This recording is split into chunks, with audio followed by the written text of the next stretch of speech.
understanding that the defense has a motion that you wish to present, Ms. Anderson? Yes, Your Honor. This time we move that this court preclude the imposition of the death penalty and take it out of the hands of the jury.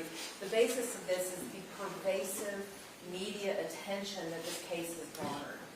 There are channels that are on a loop 24/7.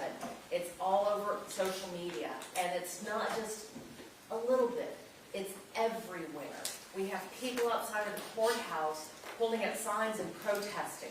We have people online that have created false narratives. That they're flat out lying about what is happening in this courtroom. And I know that this court has given instructions to the jury, and I just don't think it's enough because this media attention has been so widespread. It is impossible for Tanner to get a fair trial in violation of the 5th and 14th Amendments and also in violation of the Texas Constitution.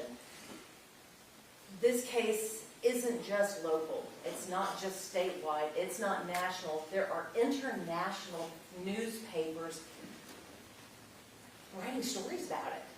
And so with all of that media attention, our team has received death threats. Our witnesses have received death threats. Our client has received death threats.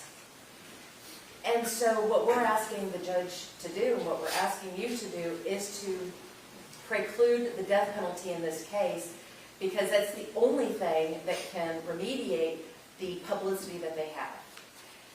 And the reason that we're asking that is, put yourself in the jury's position. You know that this case is international news. You know that this case is a hot topic. You know that this case has raised such passions that it results in death threats against the defense team.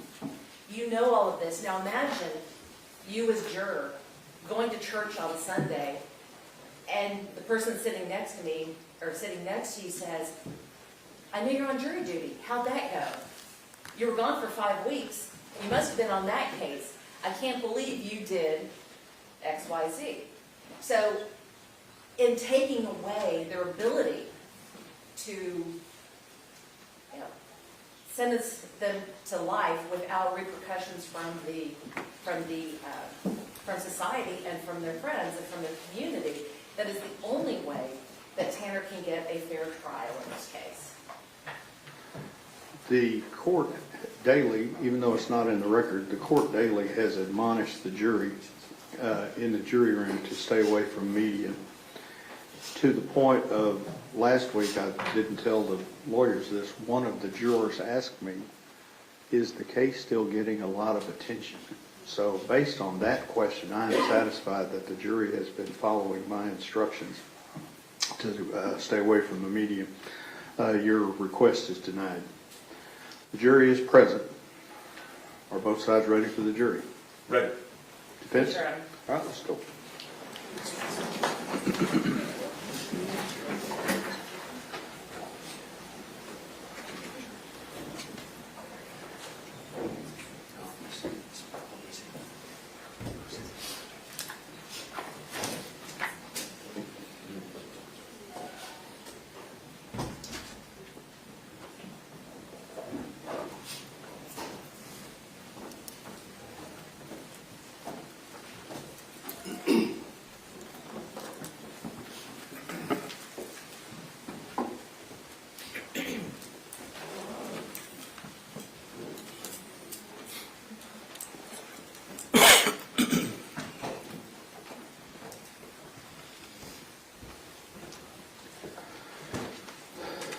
Everyone may be seated. Good morning. Members of the jury, the defendant Tanner Lynn Horter stands charged by indictment with the offense of capital murder, alleged to have been committed in Wise County, Texas on or about the 30th day of November 2022. To this charge, the defendant has pleaded guilty. The defendant has entered this plea, and the court hereby instructs the jury to find the defendant guilty as charged in the indictment. Your verdict must be by a unanimous vote of all members of the jury. In deliberating on the case, you shall consider these instructions as a whole, and you must not refer to or discuss any matters not in evidence before you. Our law provides a defendant may testify on his own behalf if he elects to do so. This, however, is a privilege accorded to the defendant, and in the event he does not testify, that fact cannot be taken as a circumstance against him. In this case, the defendant has not testified, and you are instructed that you cannot and must not refer or allude to this fact throughout your deliberations, or take it into consideration for any purpose whatsoever as a circumstance against the defendant. When you go to the jury room, the first thing that you should do is select one of your number as your presiding juror, who will help to guide your deliberations and will speak for you here in the courtroom. During your deliberations, you must not communicate with or provide any information to anyone by any means about this case. You may not use any electronic device or media, such as a telephone, cell phone, smartphone, iPhone, or computer, the internet, any internet service, or any text or instant messaging service, or any internet chat room, blog, or website, such as Facebook, LinkedIn, Instagram, YouTube, or X, to communicate to anyone any information about this case, or to conduct any research about this case until I accept your verdict, if any. If at the conclusion of your deliberations, the presiding juror should sign the verdict form, and I'm requesting whoever the presiding juror is, if he or she will print their name beneath the verdict form and put your juror number next to the signature. If you need to communicate with me during your deliberations, the presiding juror should write the message, ring the jury call button on the wall, and give it to the bailiff. I will either reply in writing or bring you back into the court to answer your message. You are the exclusive judges of the facts proved, of the credibility of the witnesses, and the weight to be given to their testimony, but you're bound to receive the law from the court which is herein given and be governed thereby. And I've signed the instructions as judge. The last page of the instructions contain the verdict form. Says, we, the jury, find the defendant, Tanner Lynn Horner, guilty of the offense of capital murder as charged in the indictment. The presiding juror should sign his or her name on that line beneath the verdict form. All right? If you retire to your jury room, buzz me when you're ready.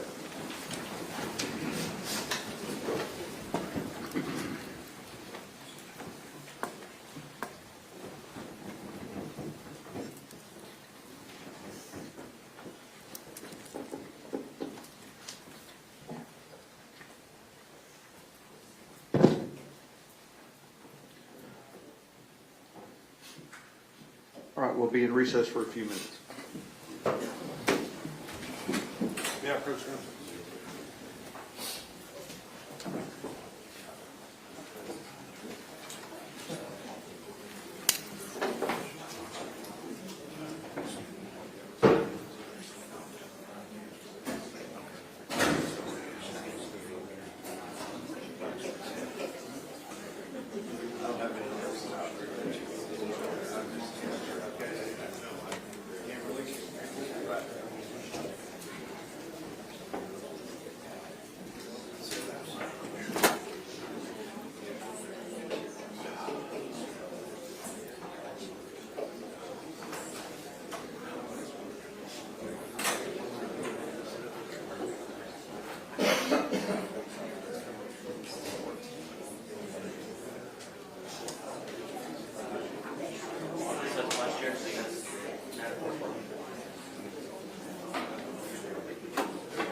King saw us standing.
He's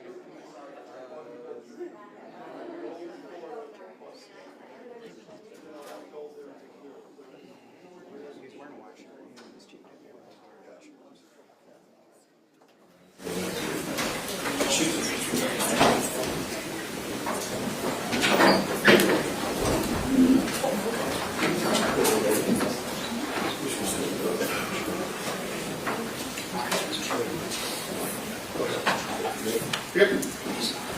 Okay.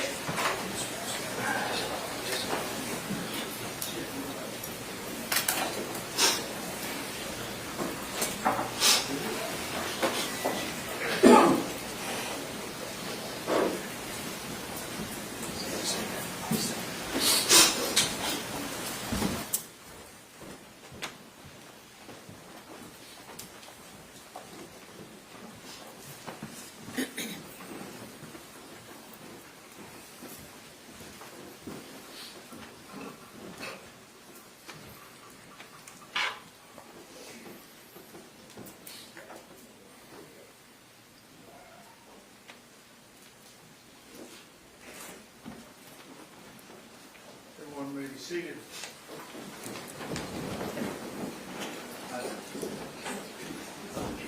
Mr. Presiding Juror, it's my understanding that the jury has reached a verdict. Is that correct? Yes, sir. And paperwork, please, Deputy.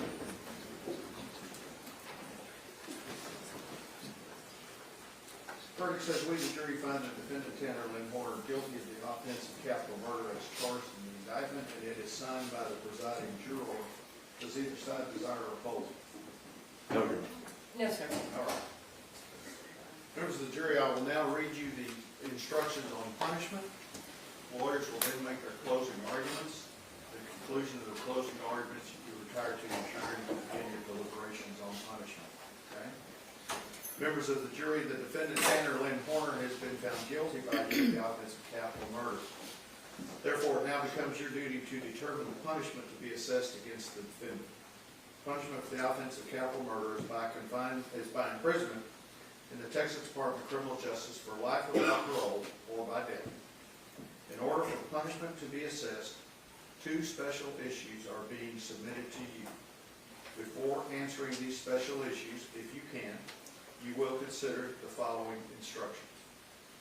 It will not be proper for you to arrive at your answers by lot, chance, or any other random method.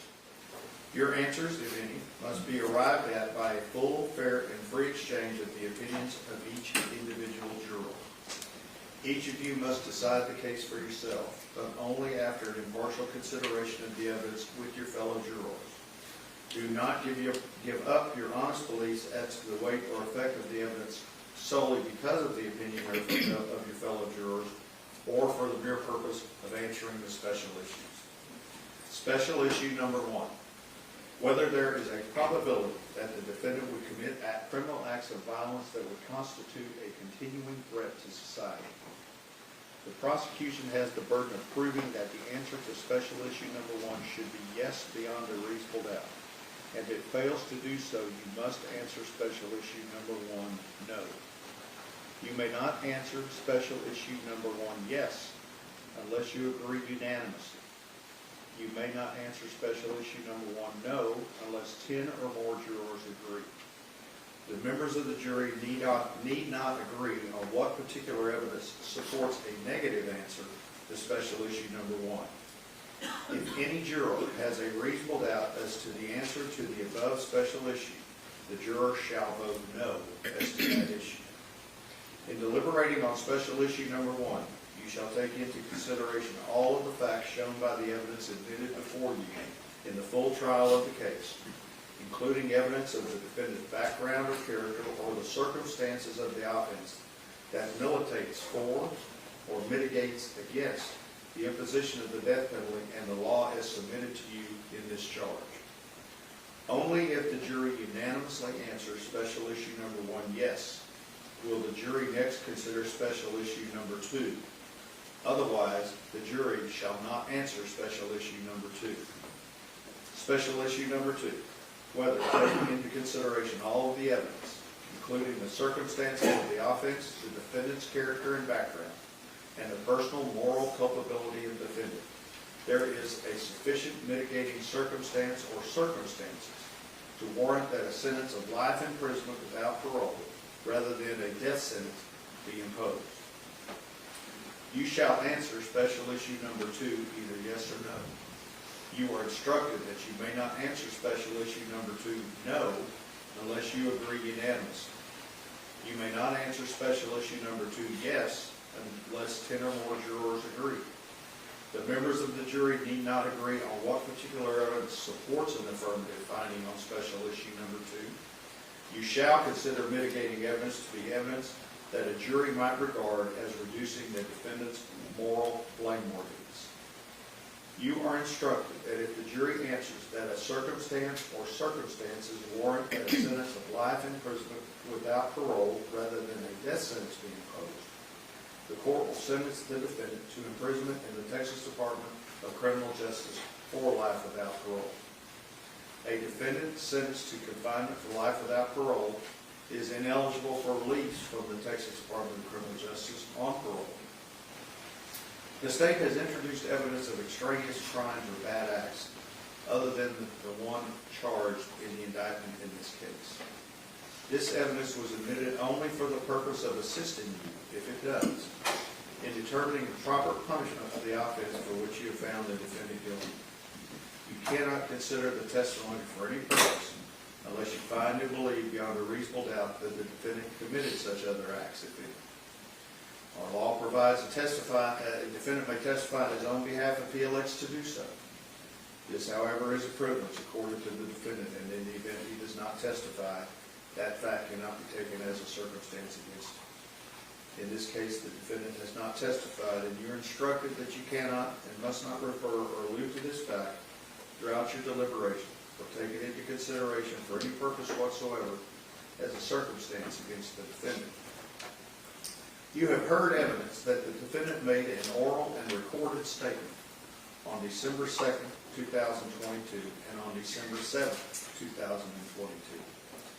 If you find the defendant did make the statement, you may consider that statement against the defendant only if you resolve a preliminary question in favor of the statement. An oral recorded statement by a defendant made as a result of custodial interrogation may be considered against the defendant only if before the statement, but during the recording, 1, the defendant was warned that he has the right to remain silent and not make any statement at all, and that any statement he makes may be used against him in his trial. Any statement he makes may be used as evidence against him in court. He has the right to have a lawyer present to advise him before and during any question. If he is unable to employ a lawyer, he has the right to have a lawyer appointed to advise him before and during any question. And he has the right to terminate the interview at any time.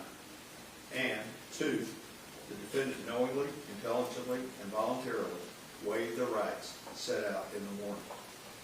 Therefore, you may consider any statement you believe the defendant made on December 2nd, 2022, or on December 7th, 2022, only if you first all agree that the state has proved, beyond a reasonable doubt, that before the statement, but during the recording, the defendant was given the warning set out above, and knowingly, intelligently, and voluntarily waived the rights set out in the warnings. If you do not find that the state has proved these things beyond a reasonable doubt, you must disregard and not consider for any purpose any statement the defendant may have made. If you do find the state has proved these things beyond a reasonable doubt, you may consider the evidence that the defendant made the statement and give that evidence whatever weight you believe appropriate. In deliberating on this case, you shall consider these instructions as a whole, and you must not refer to or discuss any matters not in evidence before you. You must not consider nor mention any personal knowledge or information you may have about any facts or persons connected with this case which is not shown by the evidence. You shall not consult law books or anything not in evidence. You are charged that it is only from the witness stand that the jury is permitted to receive evidence regarding the case or any witness therein, and no juror is permitted to communicate to any other juror anything he or she may have heard regarding the case or any witness therein from any other source other than the witness stand. When you have arrived at your answers to each of the special issues of it, you may use the attached forms provided at the end of these instructions. Any further communication with the court must be in writing, signed by your presiding juror through the bailiff. Do not attempt to talk to the bailiff, the attorneys, or the court regarding any question you may have concerning the trial of the case. You are the exclusive judges of the facts proved, of the credibility of the witnesses, and the weight to be given to the testimony, that you're bound to receive the law from the court which is herein given and be governed thereby. And I've signed the instructions. The last 2 pages of the instructions contain the answers to the special issues. Special issue number 1, whether there is a probability that the defendant would commit criminal acts of violence that would constitute a continuing threat to society. There are 2 possible answers. We, the jury, find the defendant unanimously beyond a reasonable doubt that the answer to special issue number 1 is yes. Or, we, the jury, have at least 10 jurors with a reasonable doubt as to the matter inquired about this special issue and find that the answer to this special issue is no. If either one of those is the verdict of the jury, presiding juror should sign the appropriate verdict form. Only if you answer yes to question number 1 unanimously will you answer special issue number 2. Otherwise, you will not answer special issue number 2. Special issue number 2, whether taking into consideration all the evidence, including the circumstances of the offense, the defendant's character and background, and the personal moral culpability of the defendant, there is a sufficient mitigating circumstance or circumstances to warrant that the sentence of life imprisonment without parole rather than the death sentence be imposed. Again, there are 2 possible answers. We, the jury, find the defendant that the answer, unanimously find the answer to special issue number 2 is no, or we, the jury, have at least 10 jurors that agree the answer to special issue number 2 is yes, and find that the answer to this special issue is yes. Presiding juror should sign his name on the space beneath the appropriate verdict form. Mr. Staple. Thank you, Your Honor.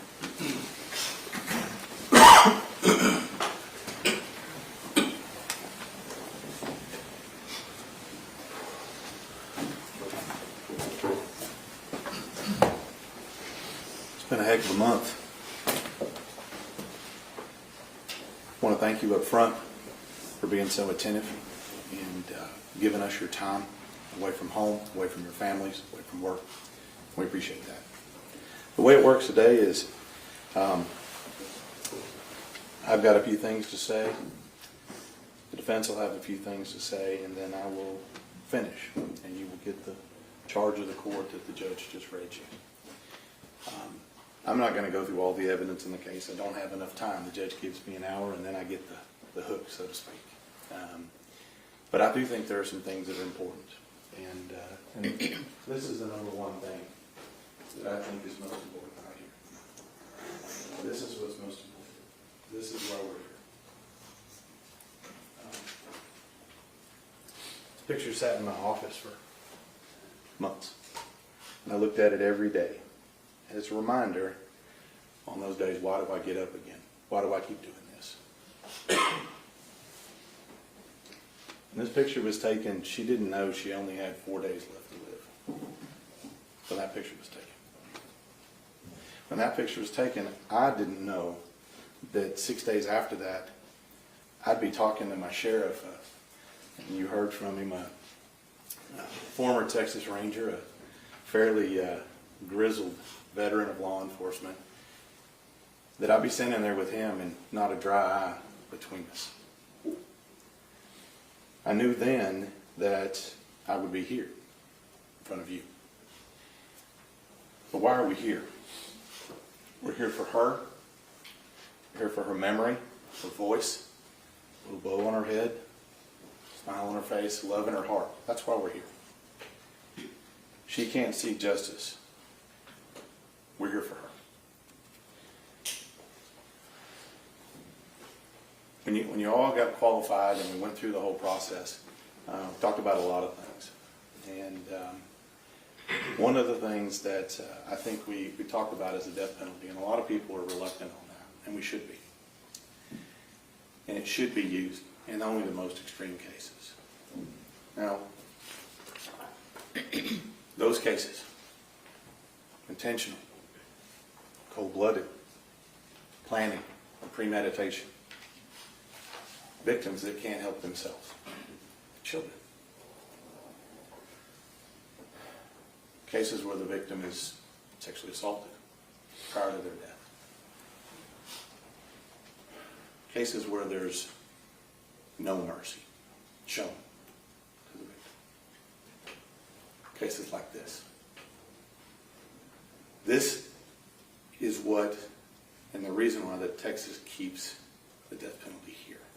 This is why. This is the type of case. And I'm going to tell you, Tanner Horner is proof why parents hug their children a little tighter. He's proof of why children are nervous to go play outside. He's proof of why there is evil in society and we can never turn our back. Now, 2015, May 23rd, Athena, she was born. 18 days from today, she turned 11. 18 days.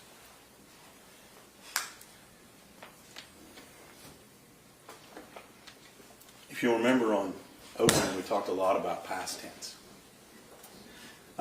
And I'm not even trying with the glasses anymore because my eyes are smoked after this trial.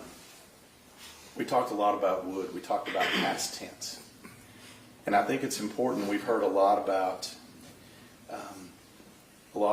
people's past, but I think it's important to talk about what would have been. You know, when we talk about Athena, I feel like we want to talk about when she would have graduated. She would have been a Paradise Panther, class of 2033.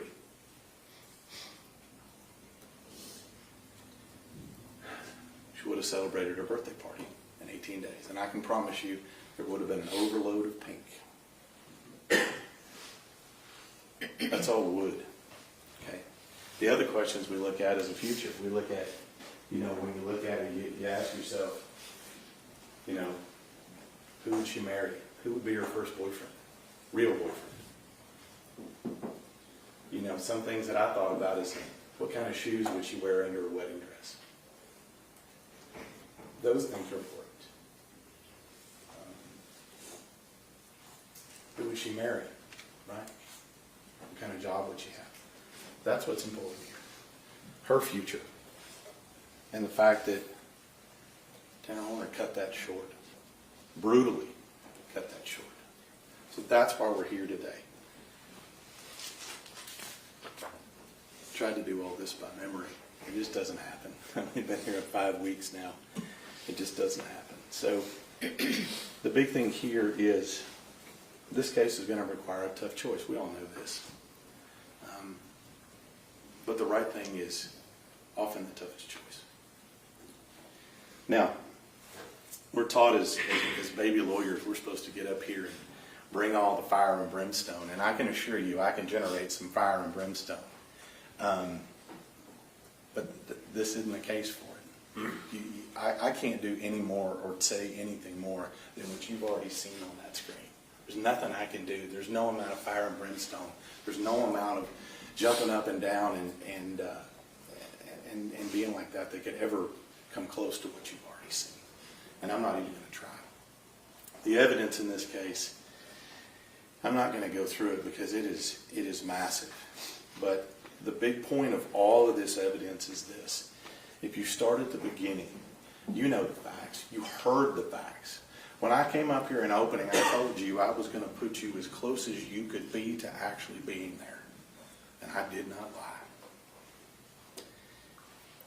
In this case, the evidence, we talked about the worst of the worst and the cases that like this, cases that have planning or premeditation. Don't discount the fact that somebody decided to cover up the camera an hour before, 2 days in a row, on exactly the same road with 2 different locations with 2 little girls that were there. You saw the videos. My suspicion is those husband girls would have been first if the parents hadn't come out. They were first. Only when that didn't happen Athena was second. So the evidence speaks for itself. You know, when you talk about planning, it's not all just pre-planning. It's the understanding of what you're going to do after. You know, for somebody that is having some form of catastrophe and inability to think or solve problems, out of all the random roads you could have chosen to go and sexually assault Athena, you drive right to it. You know the road, you know what's going on, you know the bumps, you know what's there. You don't pick some random road. You go to where you know it's secluded. That's planning. That's not somebody having a catastrophe and doesn't know where they are. Okay. So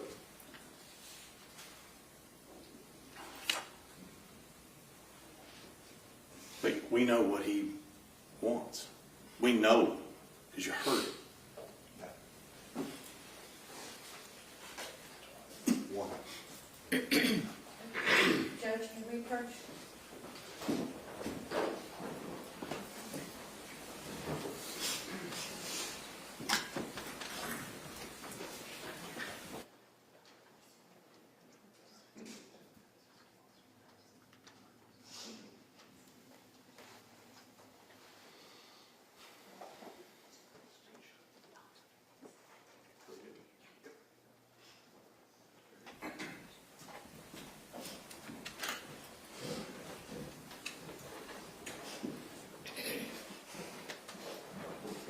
Can all the members of the jury see the board?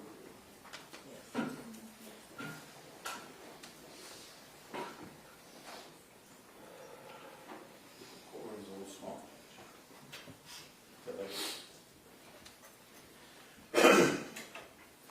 We know what he wants. And we know what's coming. Athena didn't know what was coming. He knows what's coming. That's not the eyes, that's not the look of someone who doesn't have a plan, doesn't have motivation, that hasn't thought this out, that hasn't fantasized about this. That's the look of a predator right there. Now, about the evidence, you know what happened. I'm not going to go over that anymore. There's a couple of things here that I think are important. I talked to you about DNA, and I think DNA is important. The only acceptable answer in this case is that Tanner Horner was excluded. That's the only acceptable answer. And that's not the answer we have. Period. It's not that, well, we found some DNA, it was his, but, you know, maybe it's not enough. It's like when Dr. Ryan got up there and said, well, he's not a pedophile. It only happened one time. I beg to differ with that. Now, when we talk about the murder and what happened, you guys heard it. And I don't want anybody to ever forget what kind of warrior that little girl was. I don't know if anybody could have withstood what she withstood. Over and over again. I don't know anybody that could have withstood that. He can choke her, he can beat her, he can do it over and over again. But what do we know? We know the end result was right here. This is what it took.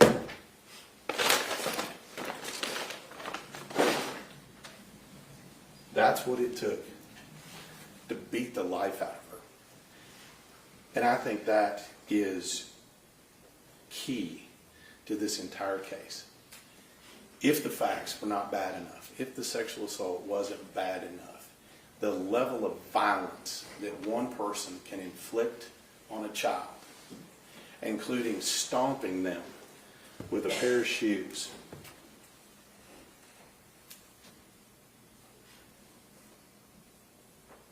I'm not wondering where that tread-like print came from anymore, because we know.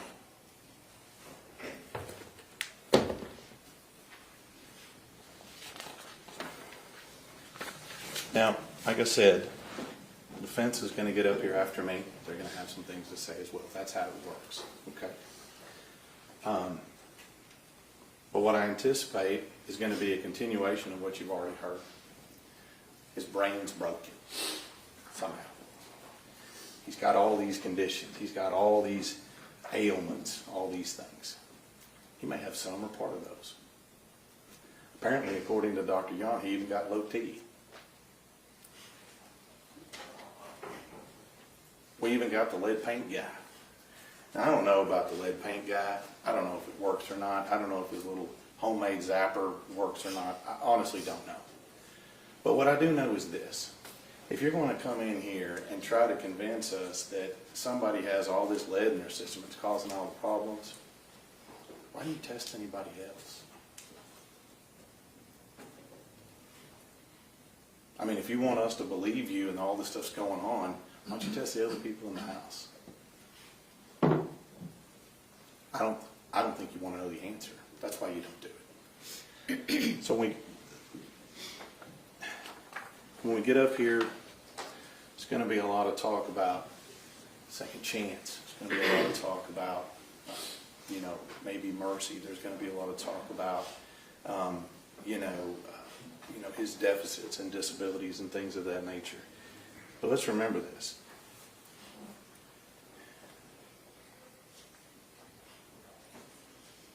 Everything they're telling you is an excuse. You know how I know it's an excuse?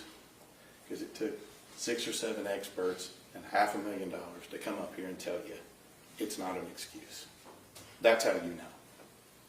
If you've got to work that hard to try to prove that some kind of excuse, we know what the answer is. They're trying to get you to excuse his conduct. They're trying to get you to be less angry or less blameworthy on somebody for their conduct.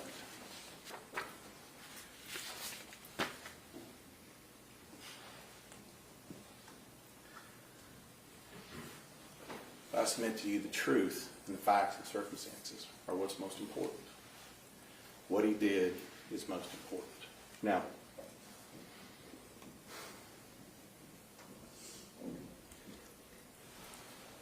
in looking at all of this, if you want mercy and you want somebody to consider giving you life when you gave no life here, when you gave no mercy here, what does it start with? I like to think it starts with the truth. I like to think it starts with not lying. I like it things to start with, if you have experts and you're being interviewed, not continuing to fabricate stories, not continuing to lie to you, not continue to try to cover, not continue to try to shade this or change the narrative. I think that the difference between wanting mercy and earning it are two separate things. So, now,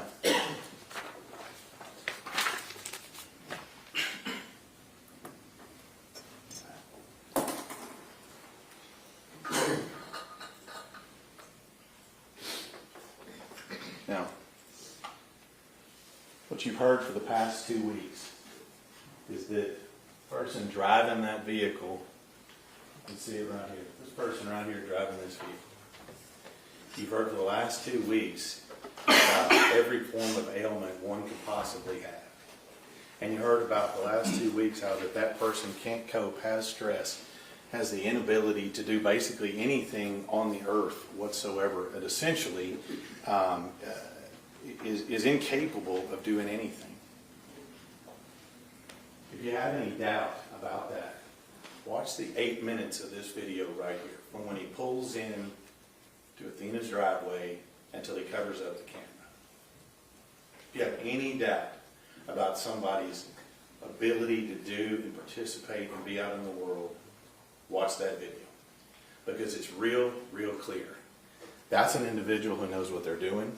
That's an individual who's hunting. That's an individual who's looking around and understanding what's around them. That is an individual who is absolutely lethal.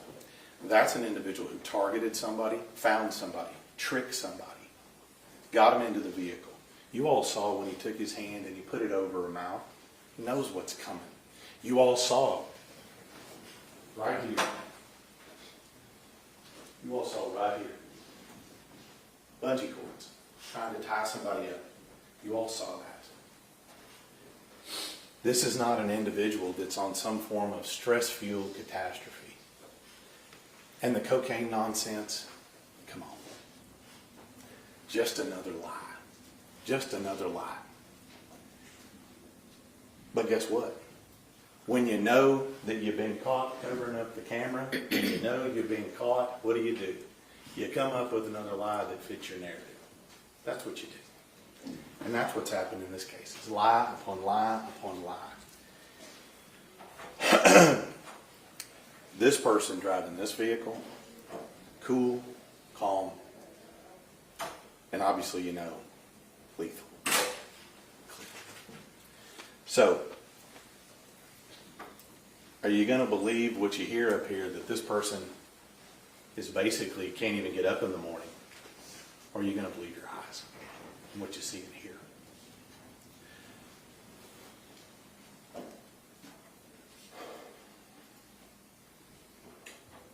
The only sentence in this case that gives justice to her is answering those two questions.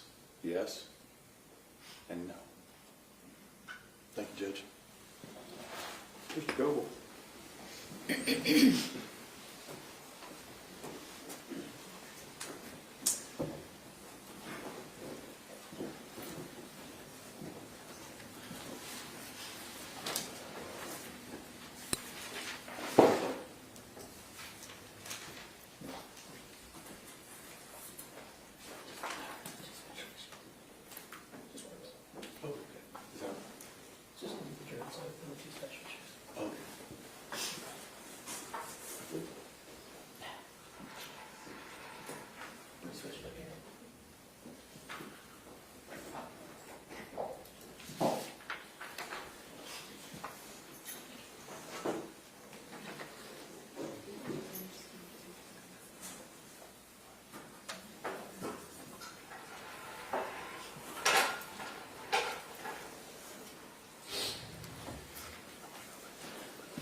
Morning. I do want to start by echoing what Mr. Stanton said. This jury, I think about every one of you, said something to the effect of you didn't really want to be here, but if it was your civic duty, you would do it. And I appreciate you all showing up every day, attentive, punctual. It's hard to pay attention to everything. I know we put on a lot, and not every jury does that, frankly. And you all have been really impressive, and I appreciate it. Now, you already did the first part, rendering the verdict that he's guilty of capital murder, according to his plea. That means he will spend the rest of his life in prison. We know that. The prosecutor gave you the list of different charges. Whether or not that gets a death penalty is not about comparing different capital murders. It's not about whether comparing what happened to Athena to a mass murder, or to the murder of a police officer or a judge or anything like that, and which is worse. We've already told you that Texas law is always satisfied with life without parole for a capital murder. In this case, any case, the worst case you can imagine.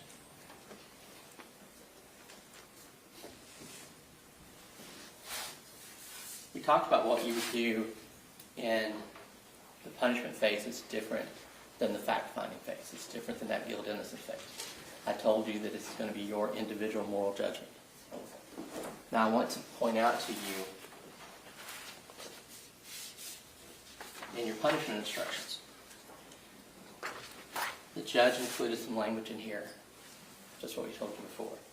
Each of you must decide the case for yourself, but only after an impartial consideration of the evidence with your fellow jurors.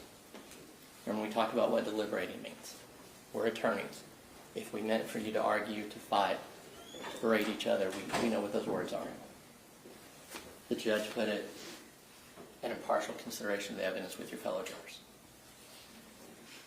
But he also added, do not give up your honest beliefs as to the weight or effect of the evidence solely because of the opinion of your fellow jurors, or for the mere purpose of answering the special issues. The special issues are how we decide whether or not Tanner gets a death sentence.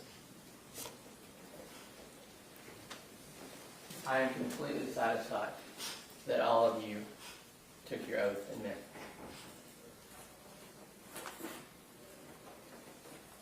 Now what that means, and I'm only going to talk about special one, is that you have to apply this, whether there's a probability that the defendant would commit criminal acts of violence that would constitute a continuing threat to society. And Susan or I explained to each one of you when we talked individually that this is where that individual moral judgment comes in, that you're going to define what these terms mean, what a probability is, what a criminal act of violence is, what continuing is. And though the prosecutor and a lot of you gave you some suggestions that could be ongoing for continuing acts of violence, could be something, assault, things like that, but that's ultimately going to be up to you. We did talk about society being prison, a more secure society than any of us live in day to day. And I'll get back to that in a minute. But remember, this proof has to be beyond a reasonable doubt.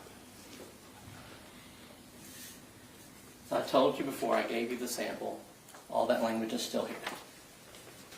Prosecution has the burden of proving that the answer to special issue number 1 is yes, beyond a reasonable doubt. Frankly, they spent their 2 weeks proving the case that he pled guilty to, talking about lying and waste of resources. They didn't put on any evidence that Tanner Horner is going to be a continuing threat to society in prison. Nothing.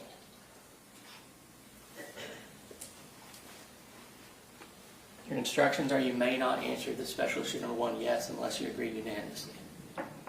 You may not answer it no unless 10 or more jurors. We went over that. 10, 11, or 12 to answer the no. But I just read to you, you're not to give up your individual moral judgment. That's what you need to bring back to the courtroom. So if you don't meet that 10, you don't meet that 12, that's fine. The judge knows what to do. We've already told you, you leave that blank, have the foreperson sign it, and the judge will take care of it. There's no mistrial. There's no hung juries.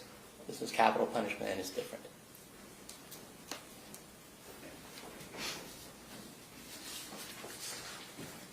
I do want to talk a little bit, even though Tanner did plead guilty, I do want to talk a little bit about the prosecution's case. He told you his theme was lying. Brought it up again. There's nothing about lying on here. Frankly, go back to creation, lying was humans' first reaction to getting caught doing something bad.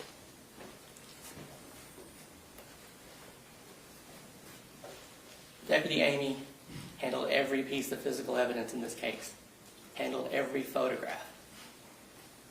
She did something wrong, and she lied again, and she lied again, and made it all worse. This isn't about lying. Ranger Espinoza told you he lies as an interrogation technique. He lied in this case to get the information he wanted. This case isn't about lying. You don't get the death sentence for lying.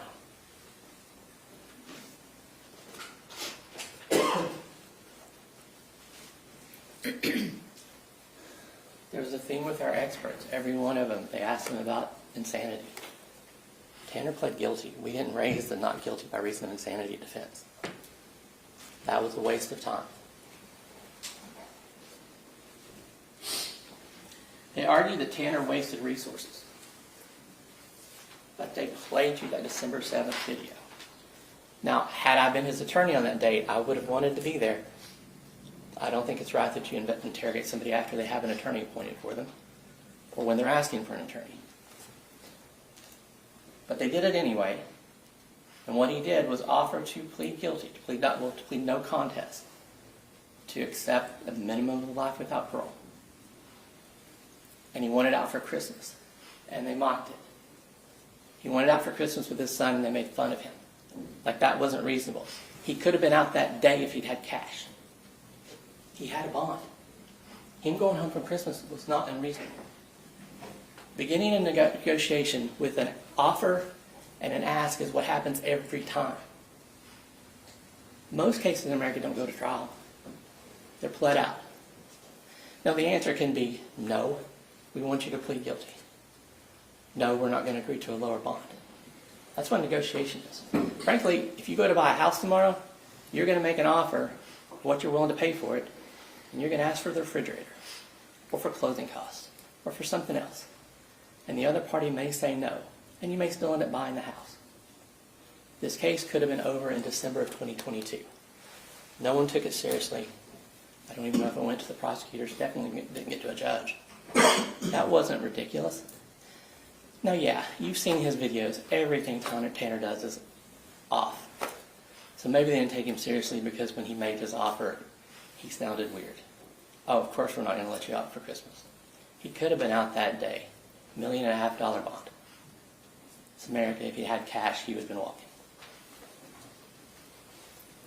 So to mock him for it is frankly, it's ridiculous. I deal with a lot of clients that don't know how to negotiate. That's why the attorney should have been there.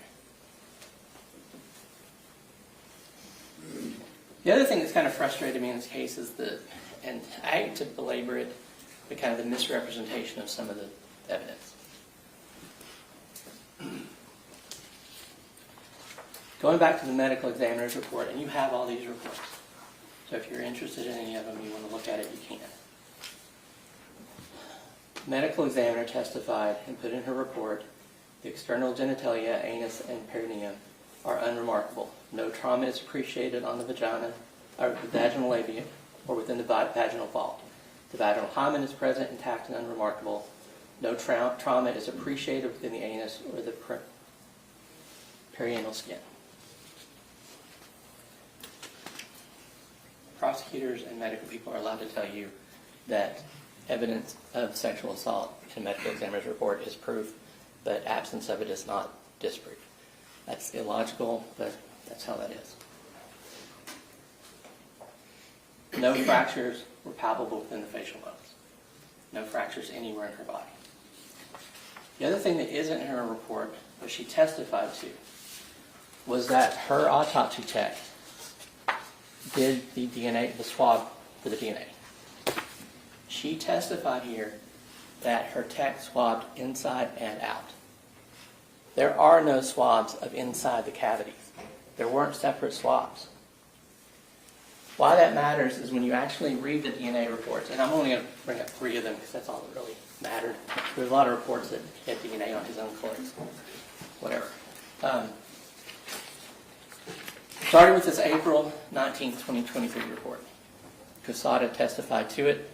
She had to do it within 90 days to see if this was a sex assault case or not.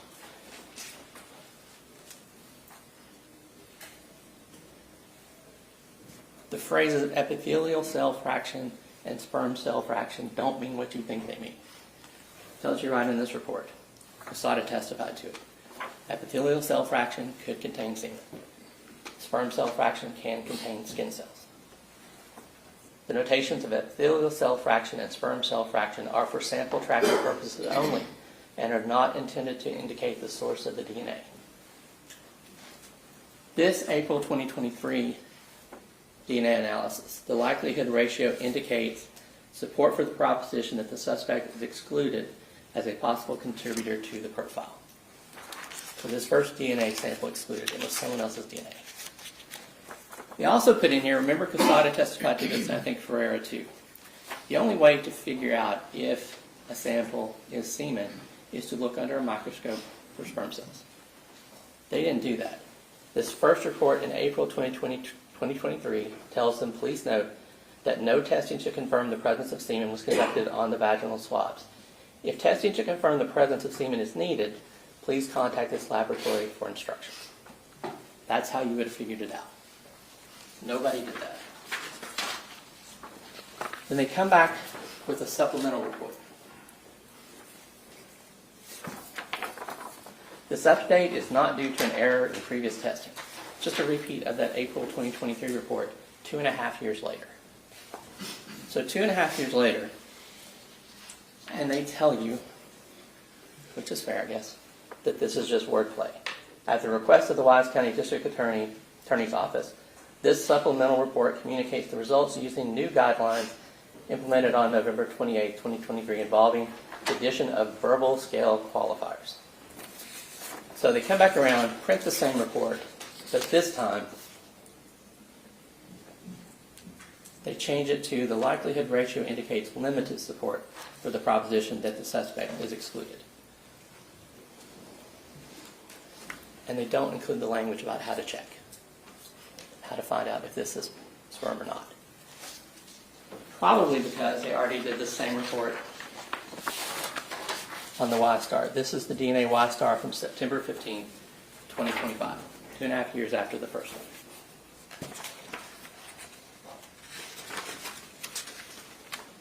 Remember, Casada testified she didn't take those swabs. She's not saying it's epithelial skin or skin cells. She's not saying it's semen cells. The swabs are taken externally. Unfortunately, we know Tanner undressed Athena. Tanner covered Athena's mouth. This report doesn't tell us anything more than that.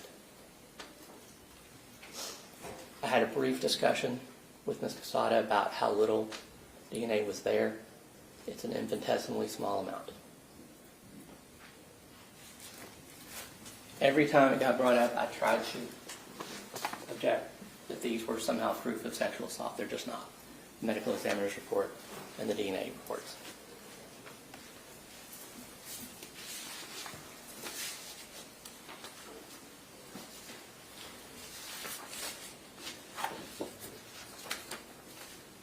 The actual issue, whether or not he's going to be a continuing threat to society. We started our case with Professor Edens, who has actually done research on what matters, what can be predicted, what isn't predicted. Actually looked at Texas inmates who had people testify that they were going to be a future danger. Some of those people were on death row, some had life without parole, some got exonerated.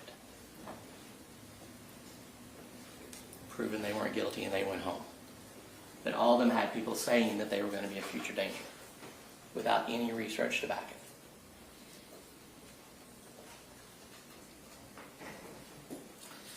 Now, Professor Edens did say there are things that do matter. If you go to prison the first time between 18 and 21, if you have a lower education, don't have at least a high school diploma or a GED. If you're a member of a gang, on the outside or when you get in, there's a higher likelihood that there's going to be violence. And if you've been to prison before, or you've committed violence while you're in prison. Those would seem like common sense, but he also went through the hard work of researching it and teaching people how to look at this. For Tanner, none of those apply. Tanner was 31 when he went to prison. Tanner is not the person you see on the news who's been arrested 31 times and released despite it being violent crimes. This is Tanner's first time. He has his high school diploma, not a member of a gang, obviously. 2 jails, plenty of people, female, male, volunteers, religious meetings. You've heard, obviously, every expert we brought up here, he went to visit them, transported for his brain scans, transported between the jails, transported to court. No write-ups with either group of people. No write-ups in either jail.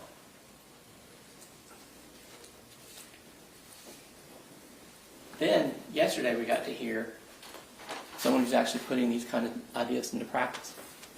Director Fitzpatrick is in charge of classification. He told you his top priority is public safety. Safety of staff, safety of visitors, safety of inmates. 142,000 inmates plus in TDCJ right now. 30,000 employees. 29,000 approved visitors. If all of them were subject to violence, that wouldn't be true. We'd have 29,000 volunteers. Director Fitzpatrick told you he uses evidence-based practices to classify people, to determine where to house them based on their needs, but number one, based on safety. Takes a holistic approach, looking at medical, looking at mental health, looking at history, criminology, trying to rehabilitate if there's drug issues, trying to do vocational training, do education, all those things that would hold you back and might bring you back to prison. Let 50,000 out, 56,000 in. He's thinking about that all the time. Individual treatment plans for rehabilitation.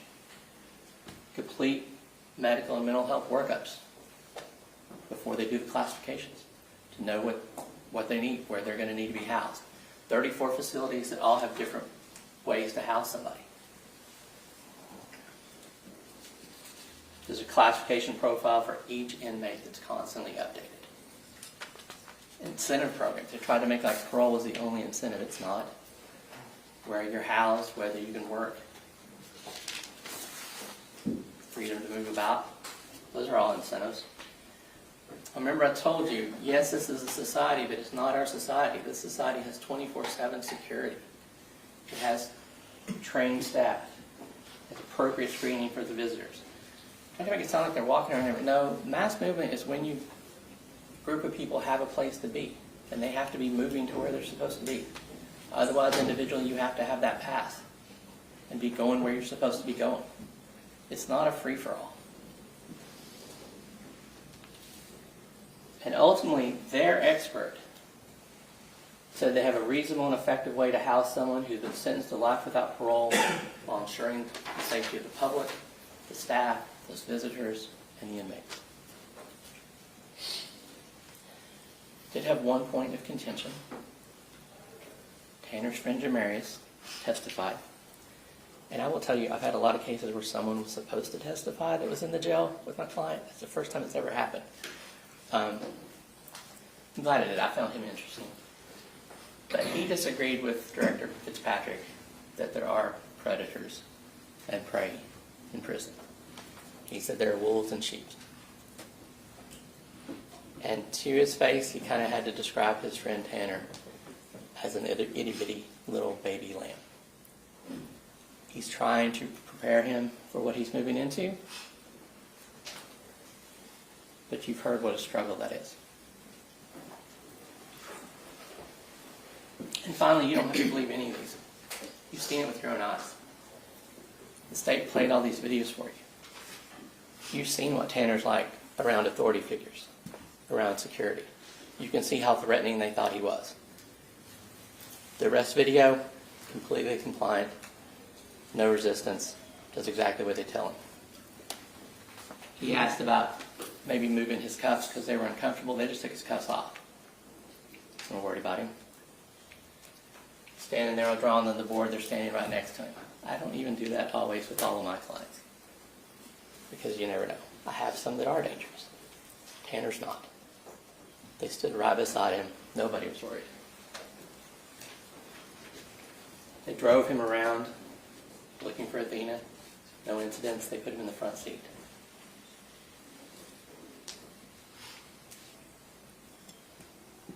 Stood outside chatting with him about Waffle House, smoking a cigarette. Nobody's worried.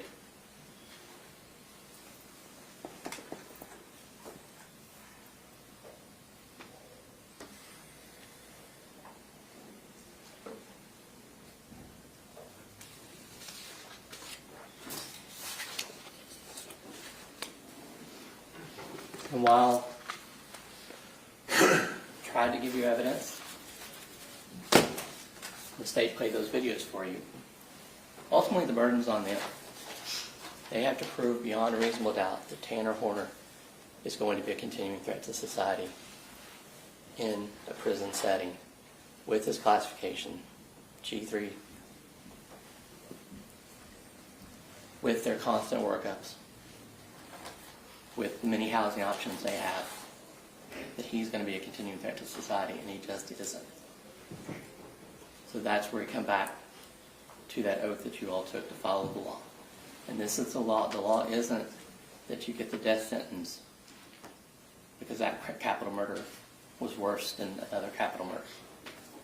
They're all terrible. This one is terrible. But he will spend the rest of his life in prison for it.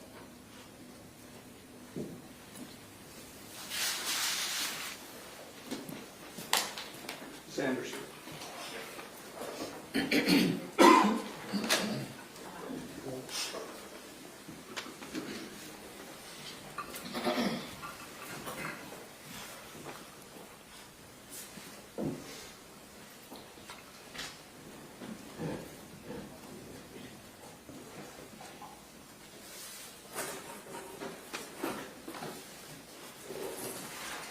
Good morning. I'm here to talk to you about special issue number 2. I promise you I'm not going to sit up here and rehash the experts' testimony. You have the reports. You have their notes. You heard what they said from the witness stand. I'm also not going to stand up here and rehash all the evidence. You heard the evidence. And if you have questions about what the evidence showed, you have the absolute right to come, to knock on that door and ask the judge, hey, we have a question about that evidence. But when it comes to special issue number 2, we're talking about the mitigation aspect of it. And we only get to special issue number 2 if each and every one of you has decided that the state has proved their case beyond a reasonable doubt that Tanner Horner is a continuing threat to society. Only if all 12 of you agree will we even get to this part. But in order to understand this, in order to understand the importance of mitigation, especially in this case, you have to understand child development. Because understanding how a child develops is key to understanding the man Tanner is today, but also the person that was in that van on November 30th of 2022. Tanner's problems began before he was even born. And we know that child development begins in utero. So Tanner's mother drank alcohol heavily during that first 8-week period of her pregnancy.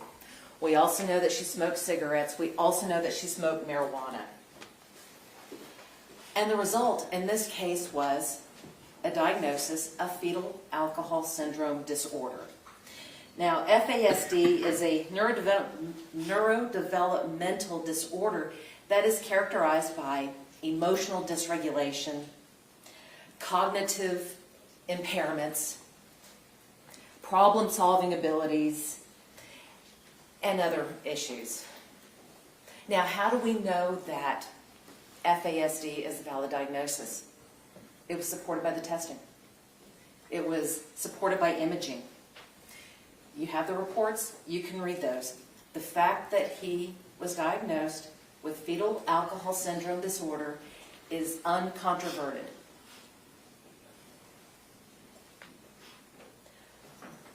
There are several phases to child development. We know that it begins in utero, but once you're born, you have to learn to explore your own world. Now, where does this happen? When a child is born, their parents are the world. From your parents, you learn love, you learn safety, you learn security. But what happens to a child that doesn't have all of those? Now, again, it's undisputed that his mother loved him very much. But did she have the ability to provide security? Did she have the ability to provide safety? She didn't. During this crucial part of his development, rather than providing him that security and safety, what did his mother do? Left a 10-month-old child, baby, with a 10-year-old cousin to babysit. Not just for a few hours, not just late into the evening, but overnight, and for multiple days at a time. Now, the babysitter, even at that young age, realized that something was just a little off with Tanner. He wasn't like the other kids. One minute he was running around like the Tasmanian devil, and at other times he would put himself in timeout and face the corner and be still. But the other thing she noticed is he liked to eat coins. She had to put them up on the shelf so he could not get to these coins. He loved to eat coins and then go to the bathroom, poop them out, and then try to fish them out and do it all over again. She had to hide the change because he was his own ATM machine. And that's important because, according to the experts, that was also indicative of ADHD. Also, during this critical time period of development, his mother was in and out of the picture all the time.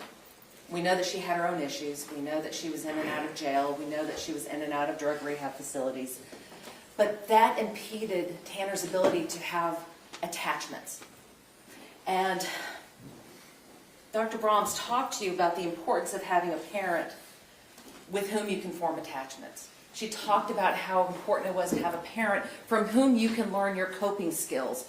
She talked about the importance of having a parent who could help bond and shape their behaviors. We didn't have this with Tanner's mother.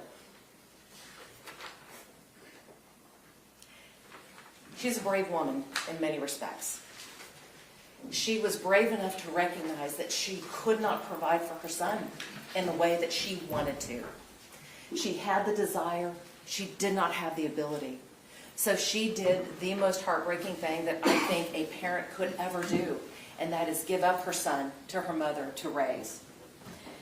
And that was a very brave thing to do because she knew that Tanner would be loved by the grandmother and would be safe while she went to go to rehab to get clean. She also knew that she had legal problems and spent a good time in jail as well. Socialization. It's the next phase of childhood development. Socialization occurs when children are learning, basically how to navigate in the world. And you look at it like when you're a baby and you're a child, again, your parents are your world. Your crib is your environment. You have the safety of the confines of your own home. And then you go to pre-K. And then you go to daycare. And your world changes. It's a whole new environment. You don't have that safety net of your mom sitting next to you. You don't have that safety net of your wubby around with you. You have new experiences, new people, new things coming at you from all over the place. And if you are not equipped with the skills to navigate and to socialize, then that can impede your development. So we know that his grandmother had enrolled Tanner into daycare, Miss Diana's. And for the first time, Tanner had the opportunity to really socialize with children his own age outside of the home and outside of the family. But what happened at Miss Diana's? Well, Jackie watched as her only grandson tried to play with the other kids and was rejected. Tried to have conversations and was rebuffed. He tried to make friends, but he wasn't able to, and eventually he would just go sit on his own. That was when it was suggested that Tanner get tested. And what was the result? That was when the family learned that Tanner had Asperger's. Jackie and Melissa took their son to a clinic in Fort Worth. And it was there that they had the answer that they had been seeking. Why is my grandson different? Why is my son different? They knew he was different, but just looking at him, can you really tell? But they knew he was just a little off, so they took him in. Now, Asperger's is another neurodevelopmental disorder that's characterized by communication issues and social interaction difficulties. Now, all of those you could see at Miss Diana's when he tried to play with the kids. Now, Asperger's is not curable. Once you have Asperger's, you will always have Asperger's. You may learn some coping skills and some techniques to control the symptoms. You might learn how to have good eye contact. You might learn how to engage. You might learn how to do other things to help mask your symptoms. But at the end of the day, you still have Asperger's. And now Asperger's today falls under the autism spectrum disorder. So based on this diagnosis of the Asperger's, of the ASD, Tanner received special services in school. And you met the school psychologist who confirmed the diagnosis. You met the fifth grade teacher who talked about the difficulties that Tanner was having in school. And you also met the speech pathologist who helped him. The next phase of development is what was described as the mastery of one's own environment. Now, mastery of your environment is the capacity to effectively manage and manage our lives. And it teaches us how to manage our surroundings. That's when we learn. But it's difficult to manage your life and manage your surroundings when you have no stability in the home. And again, it goes back to the fact that Melissa was in and out of the house. Melissa had and had not custody of Tanner. He bounced between schools. He bounced between homes. He bounced between caregivers. He even bounced between rehab facilities with his mother. That is not stability. He moved out of the safety and security of his grandmother's home into a drug rehab facility. And where was his dad during all of this? Well, we knew that his father had legal problems. We knew that his father was an addict. We knew that his father was in and out of his life as much as his mother was, if not more. But during this phase of development, that was when one of the worst things that had happened to Tanner occurred. When he was 10 years old, he and his mother were living on a farm, and he and his cousin set fire. They were playing, and this fire got out of control. Well, his mother did the right thing, sent him down to the landlord to apologize for what had happened. So rather than accepting the apology and saying, no harm, no foul, I'm so glad you did this, thank you for apologizing, what did the landlord do? He anally raped Tanner.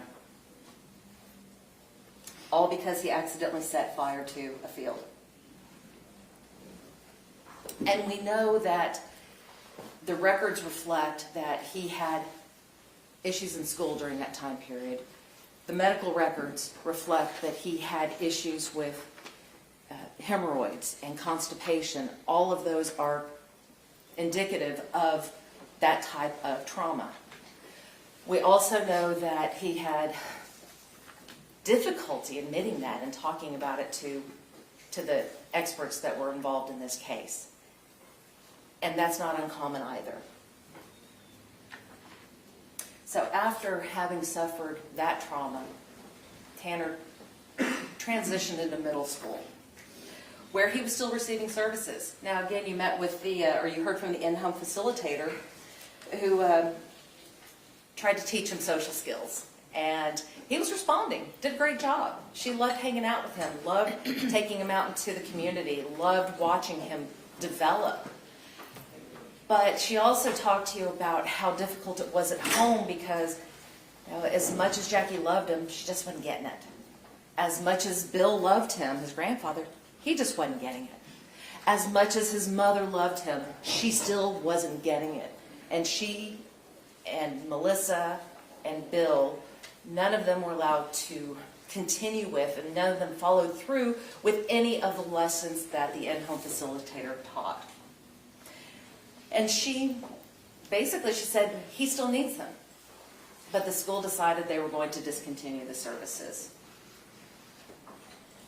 Now, during your adolescence, you learn from Dr. Brahms that identity begins to form. And we shape our own identities. Remember back in high school where you experimented with different friends, different cliques, different hairdos, different clothes styles, looking for who you are and trying to find who you are. This stage of development is especially difficult for one who has level 1 autism. Why is that? Because just looking at somebody, you can't tell if they're level 1 autistic. But the thing is, they know they're a little different. They know they're a little off. They know that they just don't quite fit in. They start to see themselves as an outcast. They start hanging out with other people that they identify with, other outcasts, and it becomes that self-fulfilling prophecy.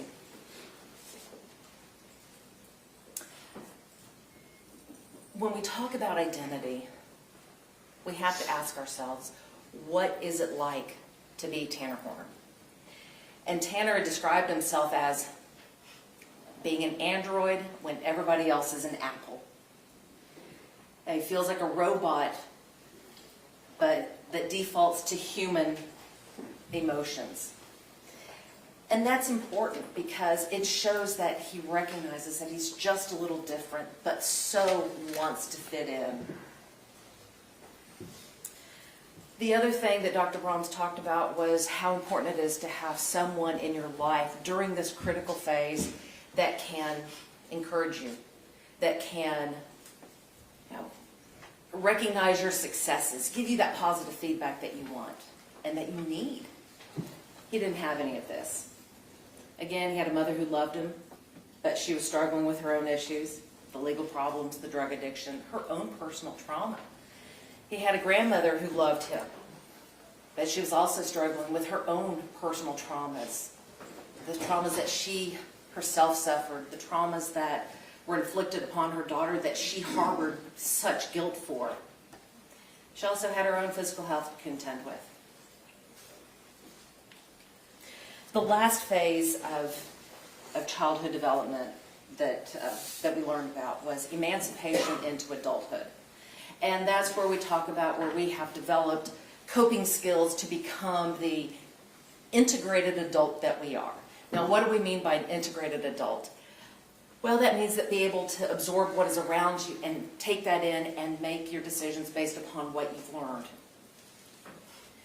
No one at home taught him how to do this. He had no coping skills. His default became avoidance. He avoided everything. He deflected to music, to anime, to movies. And he never learned to deal properly with the stressors in his life. So we talked about interventions. And it's no doubt that Tanner had a lot of interventions. He had the speech pathologist during middle school. He had the content mastery teacher in high school. He had Beth. He had his fifth grade teacher helped him out. But remember what you learned is that if you don't continue with these interventions, use it or lose it. He didn't have anybody at home that could help him use it, and so you just kind of fall off. And it's also important to note that high school content mastery, it was available to everybody, and it really did work for him. It helped him graduate. Now, granted, he graduated in like the bottom 5% of his class, but he went on to graduate. After he graduated, things kind of drifted from band to band, from job to job, and then he met the mother of his child. They fell in love, moved in together, and they had a child. But moving in and having a fiance and having a baby isn't the same as settling down. They moved around a lot. They still had a lot of chaos in their lives. They bounced between her mother's house, his grandmother's house. They lived with friends. They had their own apartment, all these different things. So there was still chaos in the life. They also had financial difficulties. We know that the mother of his child was suffering from postpartum issues. She wasn't able to work, wasn't able to keep the house, wasn't able to do all the things that she wanted to do, except go out and party. And we know that that's what they did, even though they were trying to save money to buy a place of their own. So Tanner was trying to be the only breadwinner, keep his fiance happy, save up to get the place of their own. So they never could seem to get ahead. They always had these issues. And then the car that they had broke down, so they had to get a new car. Kept rolling and rolling and rolling, and his boss came in and gave him $1,100. But that also added another layer of stress, because now Tanner had to work 6 days a week in order to pay that $150 a week back. When he took the job at FedEx, he thought that that would give him some stability in life. That's what he was hoping. And for a while it did. They still had the money problems, and they were working through all of that. But he had the root nasal. That's where he grew up. He knew those streets. He was able to do his routes without issue. And then his route got changed. Added another layer of stress. Another layer of stress that he was not able to cope with. When the route changed, the anxiety increased. New routes, new roads, new people, new routine. And that's what led up to this offense.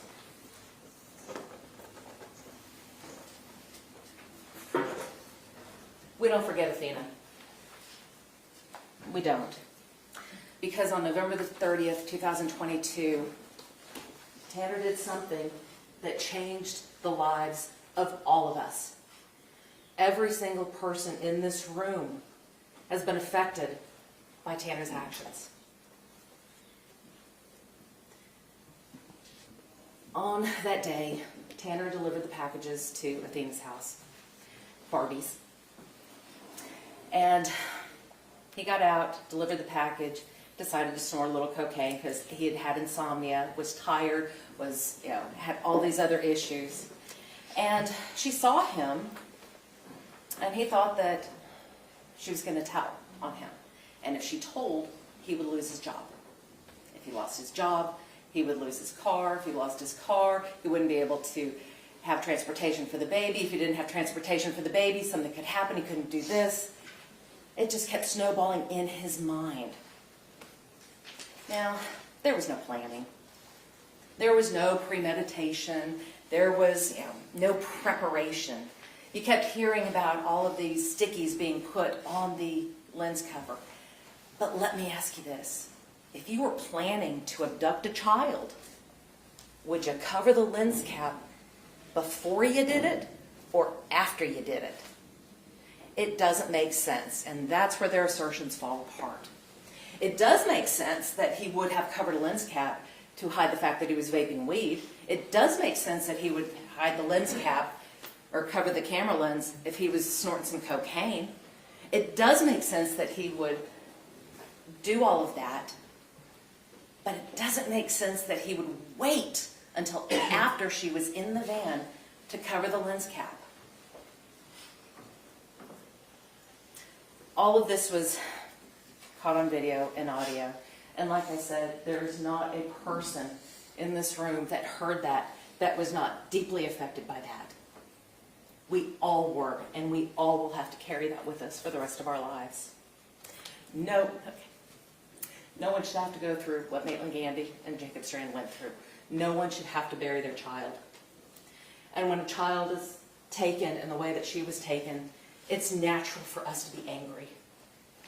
We should be angry. We should be furious that her life was taken from her in that manner.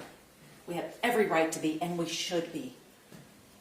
And it's natural for us to want to know why this happened. But you know what? We won't ever know why it happened. It's easy to sit here and blame the autism, the lead exposure, the FASD, the ADHD, the mental health issues. It would be easy for us to do that. And the state keeps telling me that that's exactly what we did. But remember, every single witness that we asked, is this an excuse? This isn't a defense. This isn't a justification. And every single one is like, no. The fact that he has autism is not an excuse for killing Athena. The fact that he has fetal alcohol syndrome disorder does not excuse the attempted sexual assault. The fact that he has lead exposure does not excuse the murder. It is no excuse. It is not a defense. It is not a justification. But what all of these diagnoses do is it kind of helps explain how we got to this point, how we got there.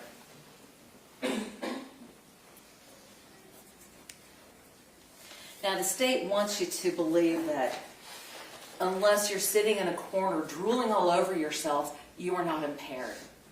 But every single expert in the field said level 1 impairment is still impairment.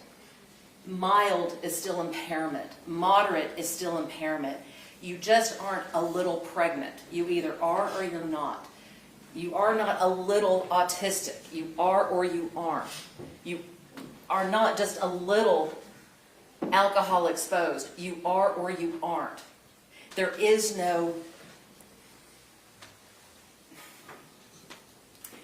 if you are, you are.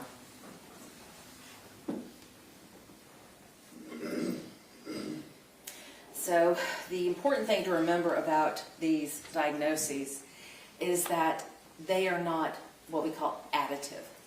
It doesn't mean he has autism plus FASD plus lead exposure plus ADHD plus mental health.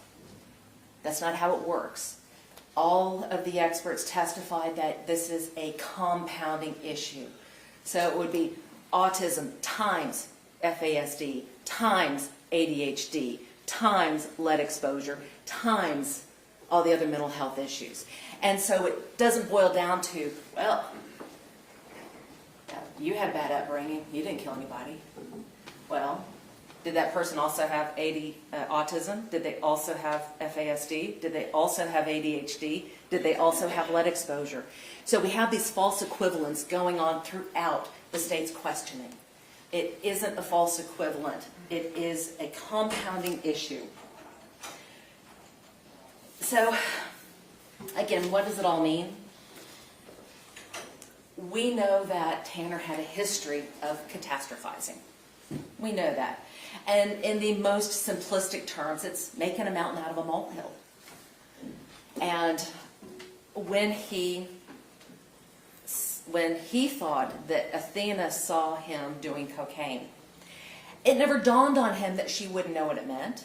It never dawned on him that she might not recognize that what he was doing was wrong.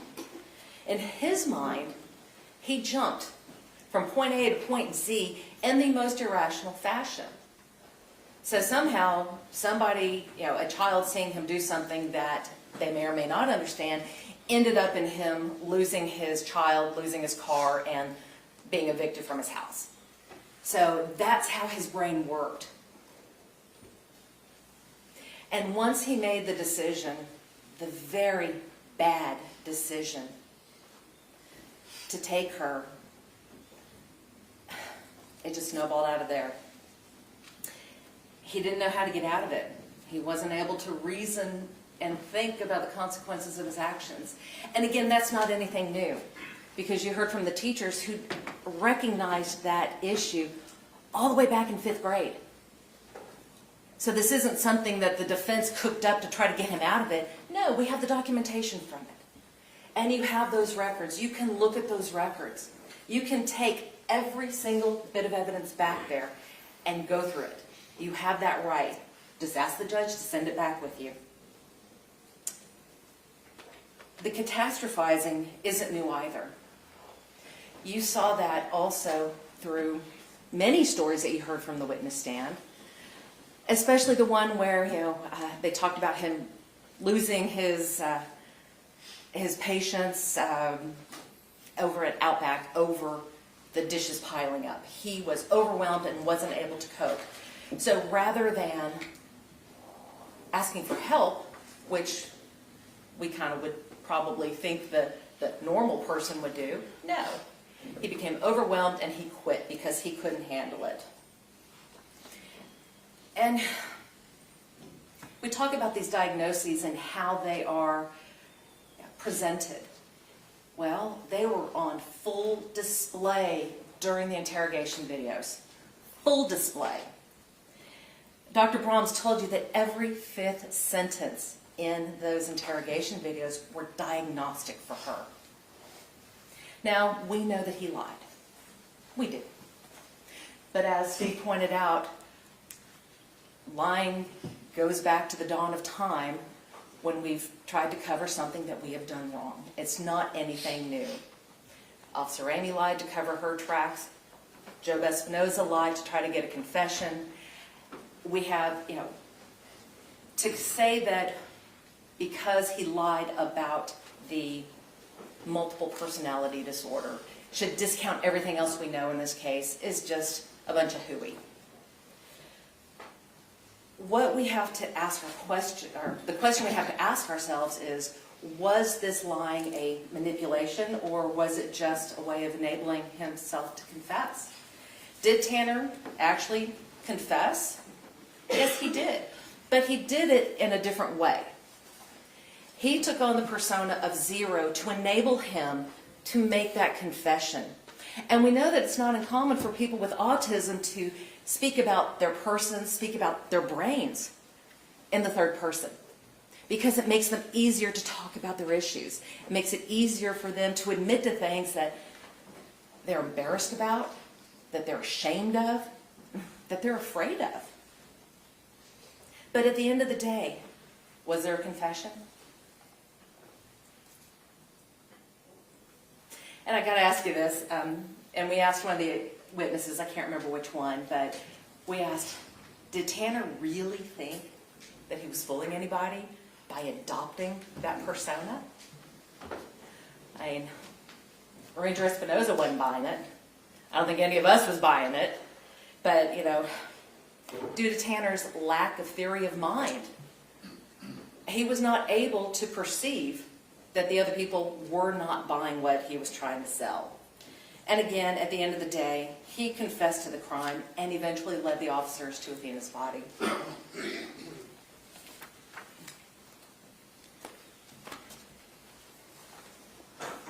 You have 5 minutes. Thank you. Now, during jury selection, we talked about what was important for you to hear in order to make your decision. And we heard responsibility, remorse, rehabilitation. Well, responsibility, Tanner confessed. He confessed to the offense.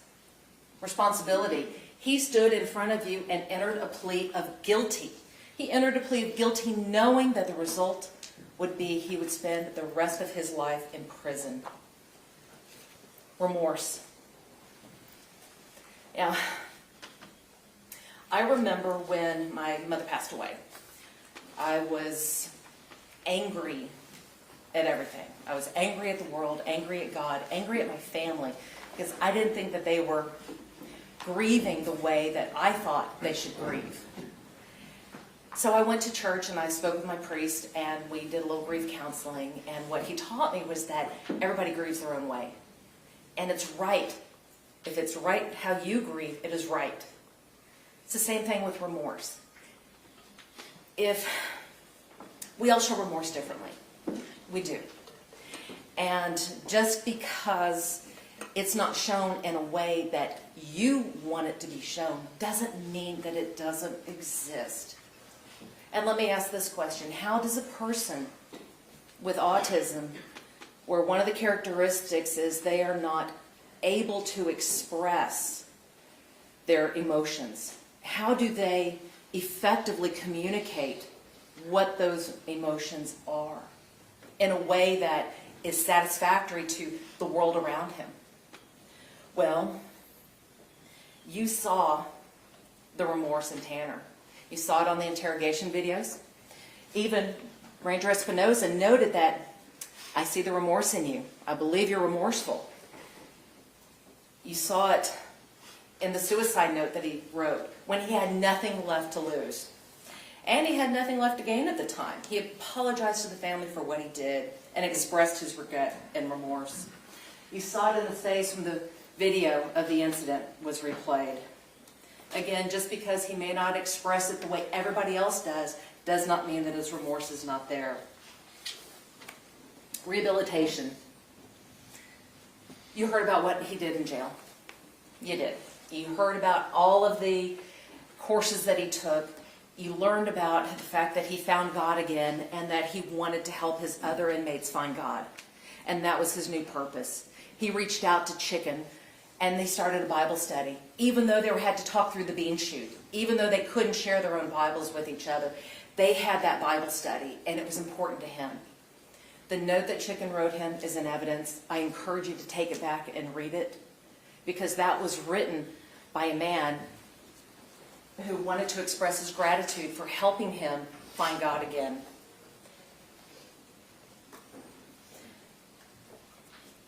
The things that in life that created deficits for Tanner in the real world are the things that are going to serve him best in prison. Structure, clearly stated rules. And we know that structure worked for him because it worked for him in school. You heard that from the teachers. It worked for him when he worked for Jason. You heard that from Jason. It worked for him in Wise County where he had no disciplinary actions. It worked for him in Tarrant County where he had no disciplinary actions.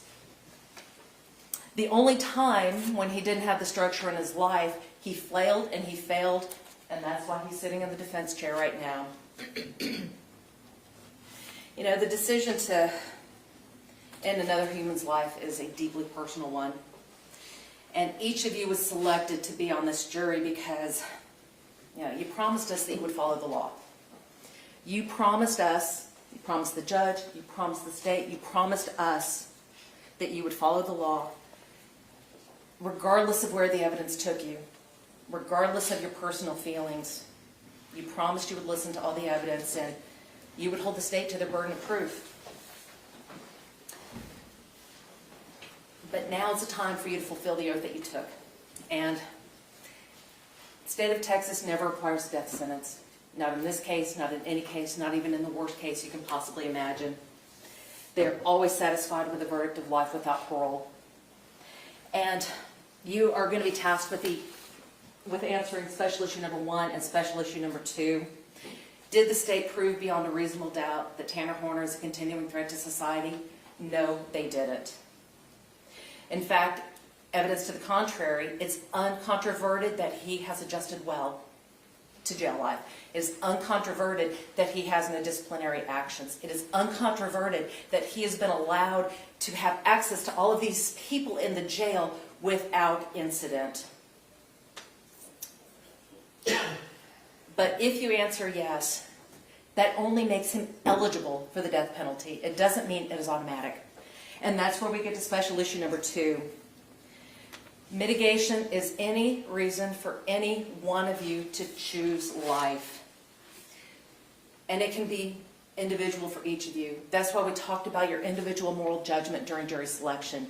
You have the absolute right to pick and choose what is or is not mitigating to you.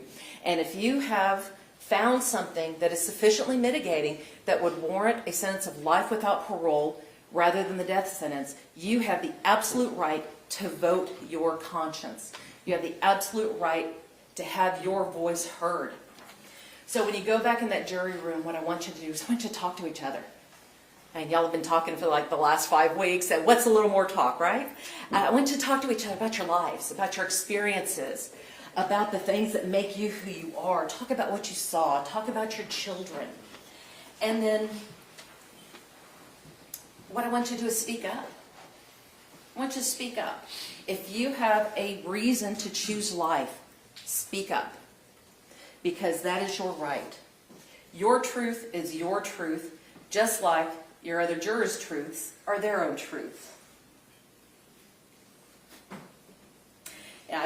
Honestly, I don't envy you. I can't imagine being in your position and having to make this decision that you're about to make. It's probably going to be one of the most important decisions you will ever make in your life, because you hold a man's life in your hands. And your decision, it'll define who you are. And are you going to be merciful? Are you going to be benevolent? Are you going to be vengeful? Because mercy isn't earned. Mercy is freely given. That's why we call it mercy. then ask yourself, do you really stand for life? And if you can answer that question,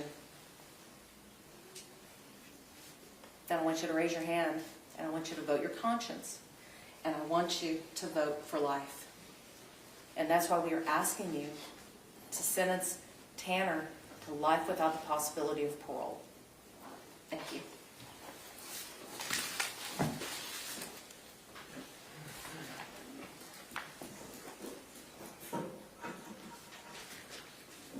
Mr. Staton? Thank you, Your Honor.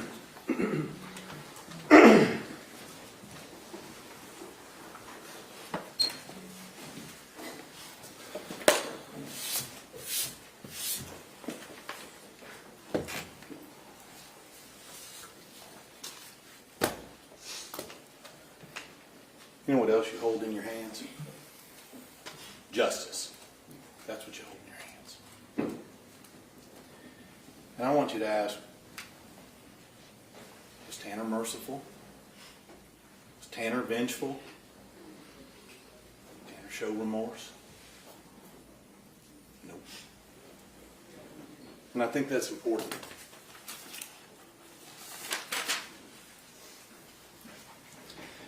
Talked a little bit about adjusting to jail.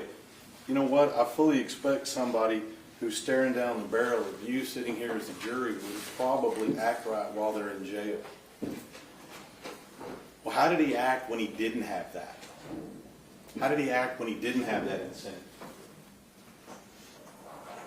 It's right here. It's right there. That's how he acted when he didn't have that.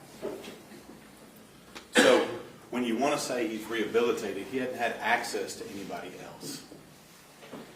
And I believe giving him access to anyone else in life in prison is a mistake. He should never have access to hurt anyone again. Ever. Now, we talked about whether or not Tanner showed remorse, and I don't really know why we need a psychologist and a bunch of excuses to explain to us how someone shows remorse. I mean, was remorse to lie? You want to use the suicide note? Well, it said, yeah, I'm sorry, but. It said, well, I'm going to throw out a whole new theory out there for the family to cause them more pain. Make up another story that they're going to have to deal with. That somehow remorse? I don't even know what the word that lady used. I can't even spell it. But if you got to have a degree in psychiatry and psychology and use a 12-letter word with an X in it, I really don't think you're really remorseful. You know, I dug through some stuff.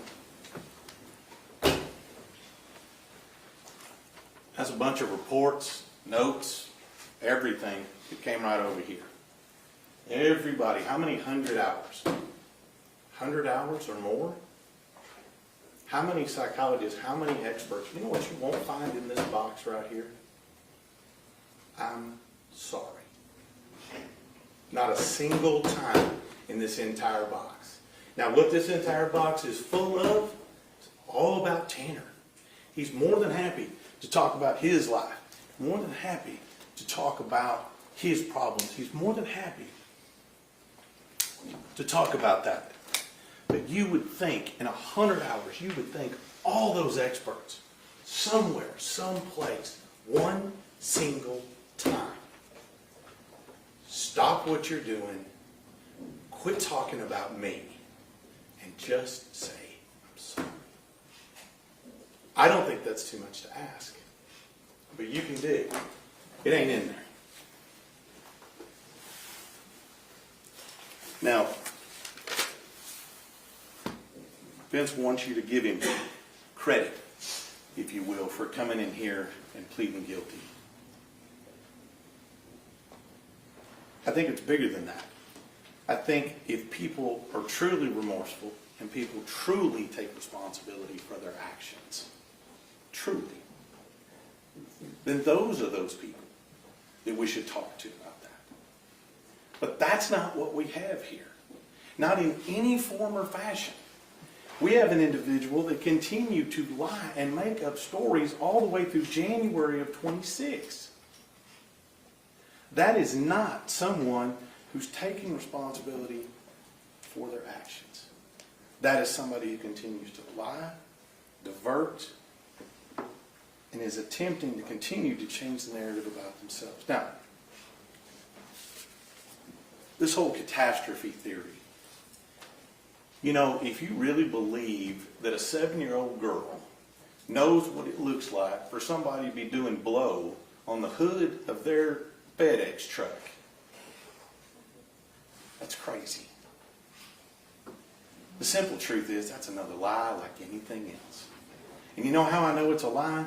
Because once you find out that we've got you dead to rights, you make up another story that fits your narrative. This fits his narrative. Just like everything else, just like every other lie. But you know what the problem is? What the problem with this whole catastrophe theory is, the expert up there, Dr. Ryan, Ms. Anderson just did the same thing. You said you went from A to Z.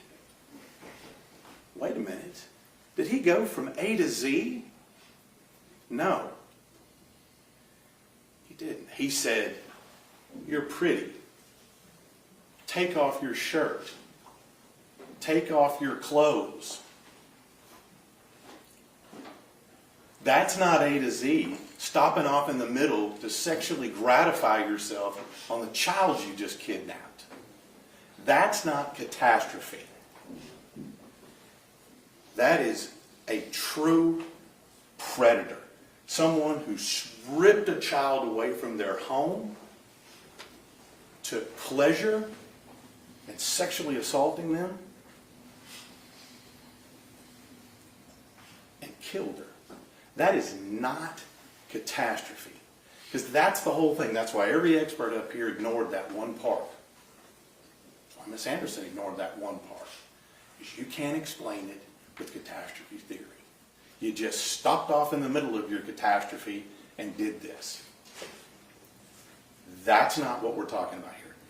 That is true evil, is what that is. Now,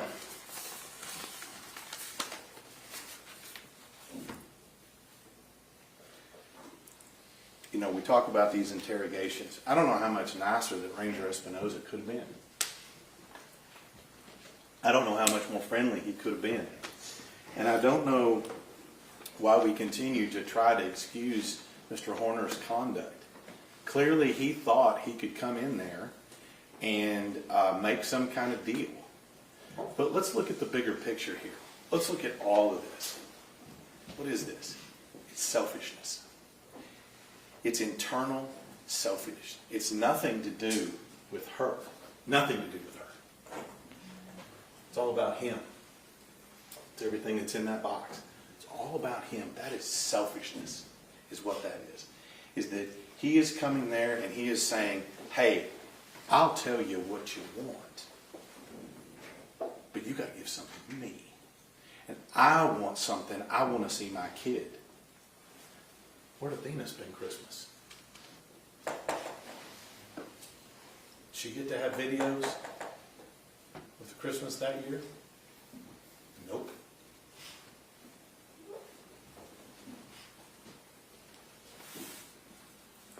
Now, we keep talking about excuse, and we keep hearing people tell me it's not an excuse, but I hear all of this stuff that's going on led up to this offense. All of this stuff that's going on supposedly in his mind led up to this catastrophe. All of this stuff that's going on because he had stress from work. He had a change in routes. All of this stuff led to something else. That's simply saying, yeah, I did it, but, and that's the key. I did this, but hey, look at this. That is the definition of somebody trying to excuse their conduct. And I'll be honest with you. One of the things that really got me fired up in this case was There are thousands of people in the world. We know them. They're sometimes our friends, our family. Thousands of people in the world that have disabilities. Thousands of people in the world that are autistic. And they get up every day. They live their life. They work. They have families. They struggle. They succeed. And they fail. But the one thing they never do is use it as a crutch. Your Honor, we would object. The state is trying to create a nexus between the mitigation and the offense, which is not allowed. Overruled.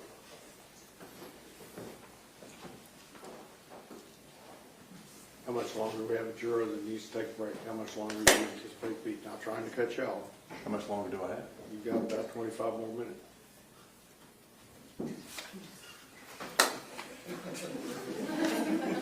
I got you. I got you. Let me end with this.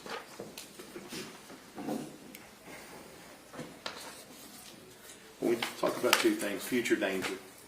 Every single expert that got up here, every single one, told you they would have never predicted this. They would have never predicted he would have hurt this little child. They would have never predicted that he would have sexually assaulted her. They would have never predicted this whatsoever.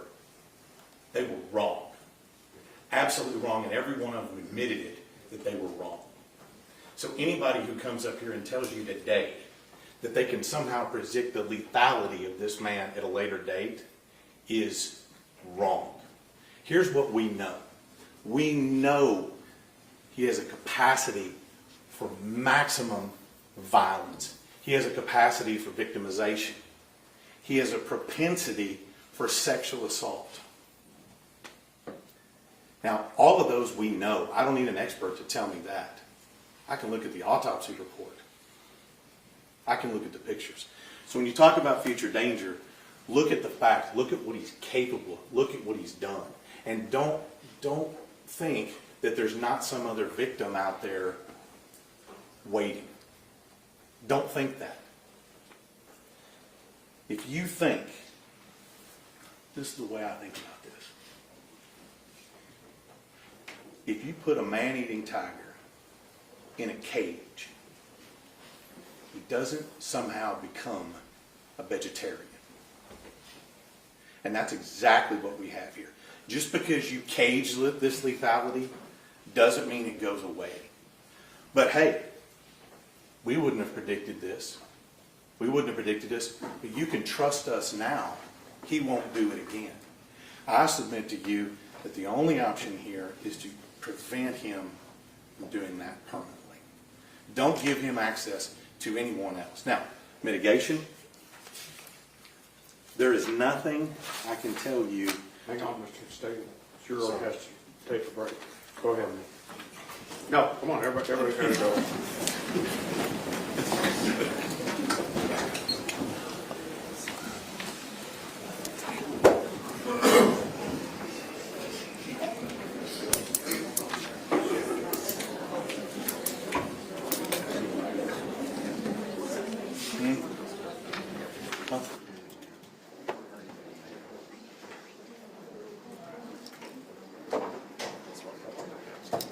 All right, we'll start up at 10 after 11. No, I wouldn't. 10 after 11, everybody.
Who is?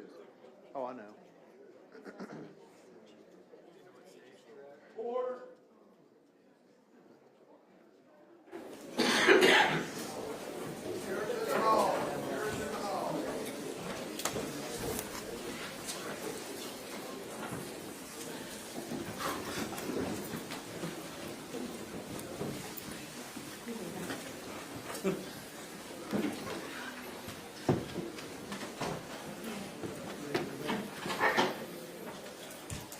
All right, everyone, may be seated. Mr. Staton, you may continue.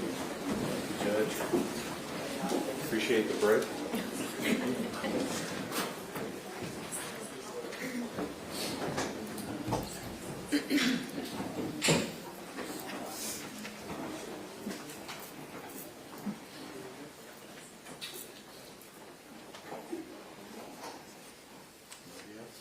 I think we all appreciate the break, Judge.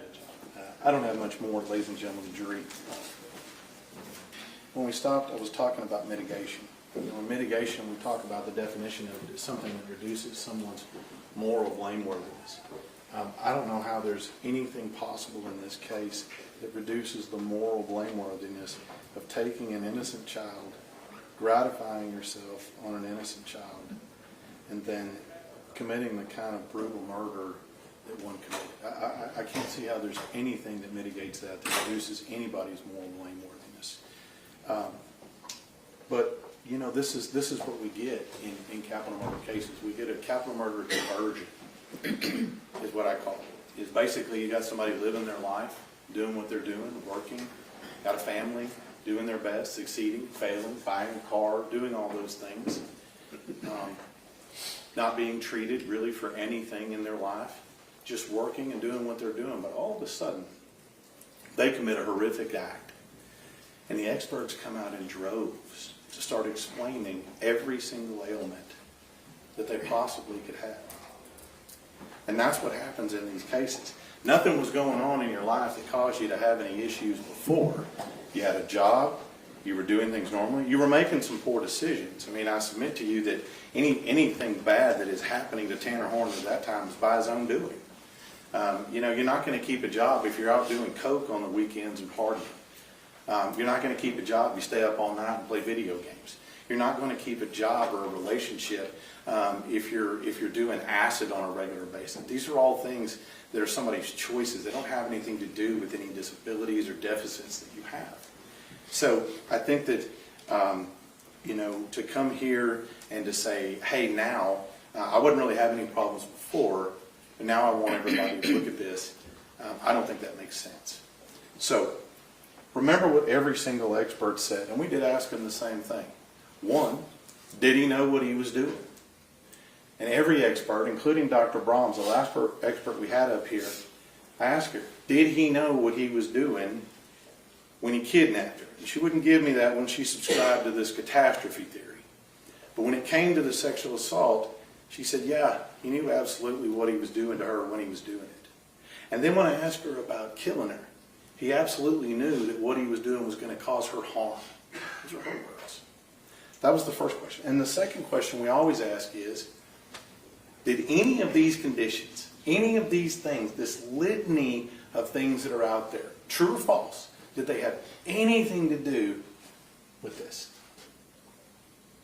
No. And that's what it comes back to.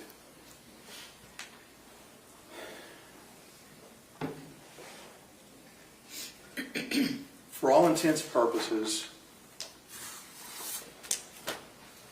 Tanner Horner was driving a FedEx truck. And I believe he had fantasized about this. I believe this was something he had in his mind.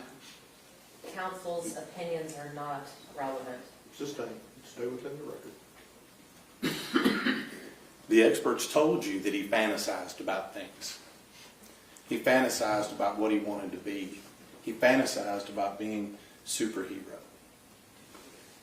I think it's reasonable to believe that he planned this as well. This was something that was in his mind. Objection, Your Honor. Overruled. Counsel's opinion is not relevant. Overruled. Like Dr. Arandula said, these things don't just spontaneously occur. And now you've heard some evidence of that. You heard some evidence of things that happened in the past, where he had done things in the past to victimize people. It never came out. You heard Billy come up here and struggle to talk about that. I think that's important, that he was able to come up here and tell you what happened to him. I think the two victims that came up here that were assaulted by Tanner Horner took a lot of bravery to come up here and talk to you about that. I think that that's important. So all of that goes to say that there's no doubt that this was coming. We were just waiting on it. So when we talk about going to prison and serving life without parole, all we're doing is waiting on it to happen again. That's all we're doing. And now all of Tanner's victims are in the same cage with him. Now he doesn't have to go find them. So I submit to you that the only proper verdict is one that prevents him from doing that. Now, we talk about structure and consistency. We talk about sameness. We talk about lack of change. Yeah, the Polunsky unit in Livingston, Texas has all of that. And what else it has is protection. It's protection for every single person who he might victimize in the future. That's the right place. That's the place where he needs to be. That's the place where there's consistency. That's the place where there's structure. That's the place where there's sameness and routine. Now, because of his actions, because of what he did, Athena, he has forfeited his right to sit around for the rest of his days, watch TV, play video games, hang out, go outside, see the sun on his face, have a job, walk around the prison like everybody else. He has forfeited that right here, because of his own actions. Not because of anything else, but because of what he did.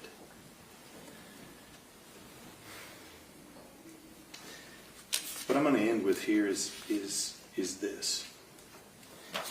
Everybody's got things, two things actually. Everybody, we all have things that are mitigating in our life. The difference between us and him is we don't use that as an excuse. Now, the depth of what he caused, the level of evil, the level of pure blackness in one's heart. It's not only just Athena, it's her family, it's the community, it's all of us. And I think that we've all lived through this. And I want to tell you just a short story about the level of pain, about the level of trauma that this has caused to this family. A lot of you guys, I'm here, I'm the DA, you probably think I meet with people, I have to give them bad news sometimes, and I do. That's part of my job. But not like this. The story I'm going to tell you is the story of when I had to sit down with this family and I had to detail to them what exactly happened in this case. I had to sit down with them. Your Honor, objection, this is outside the record. Stay within the record. So whenever you have these cases, families are very involved. Been here at all the court dates. You guys can see that. It's important that we consider all of this when we make our verdict. And the level of pain, the level of abuse that he has inflicted upon this little girl and this family are unfathomable. The level of lies, the multiple different versions of whatever truth it is, that video, everything you saw, it's important. Athena is important. Justice for her is important. And justice in this case has one result. I want to thank all of you for being here. Been away from your families. being away from your work. I appreciate your effort in this case. It's been a long month, and I'm going to await your verdict. Thank you. Up until this point, you have been unable to discuss this case amongst yourselves because the evidence had not been concluded. But that restriction is now lifted. Retire to your jury and begin your deliberations. If you need me, write me a note. I'll be right out here. All right? All rise.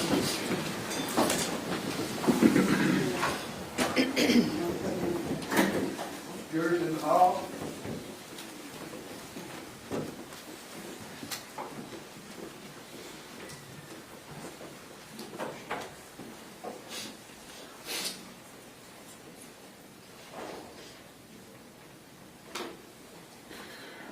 All right, we'll be in recess. Thank you.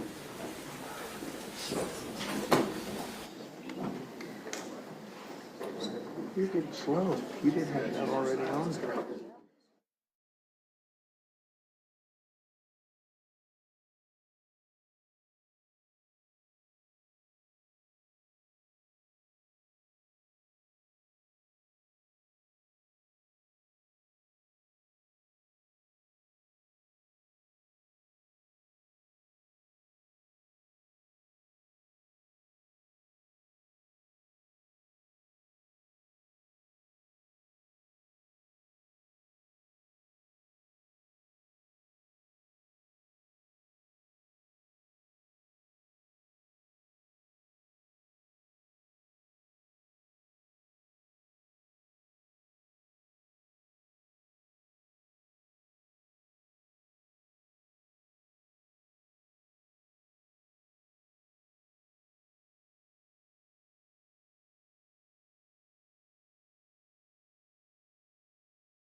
answer, Zach.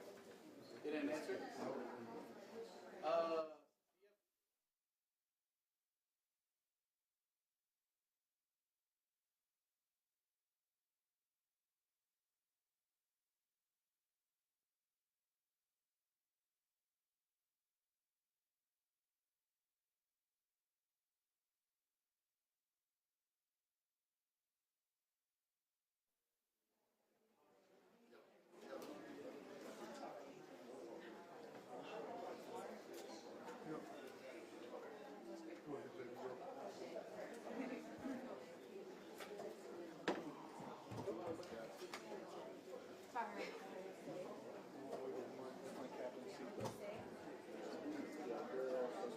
Ladies and gentlemen, since we have a verdict, we're not going to require you to put your cell phones out there, but they have to put them up. You cannot see them. If they're Yeah. out, we will have to pay. If you don't mind, I think it's on one of those. Yeah. Do they, I saw what's going to happen. You isn't great.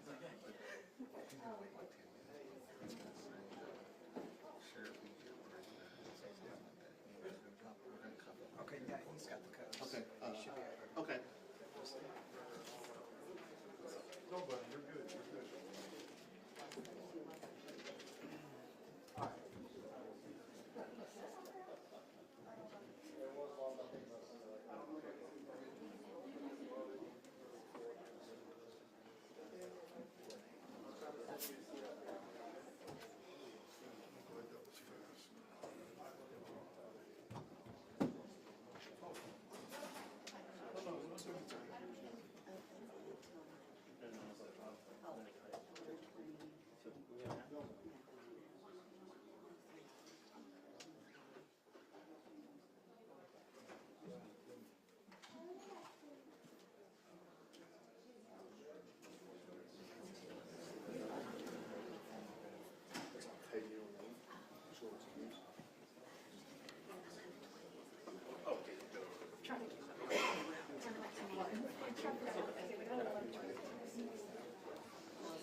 They're all over by the time it was ready. You're about 15 minutes off, but you're pretty close.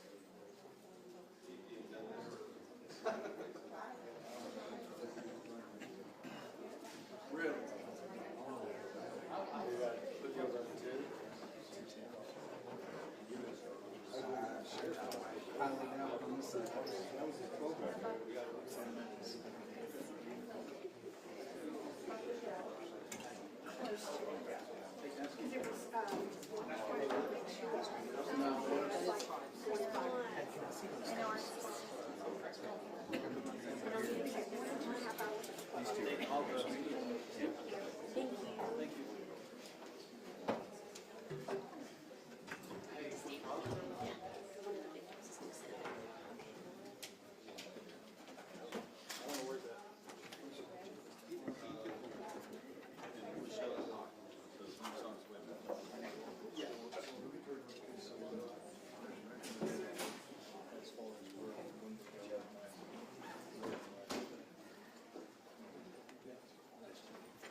court has received notification from the jury that they have reached a verdict.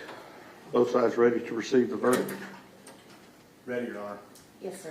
Ladies and gentlemen, this courtroom is very full, and I do not know what this verdict is.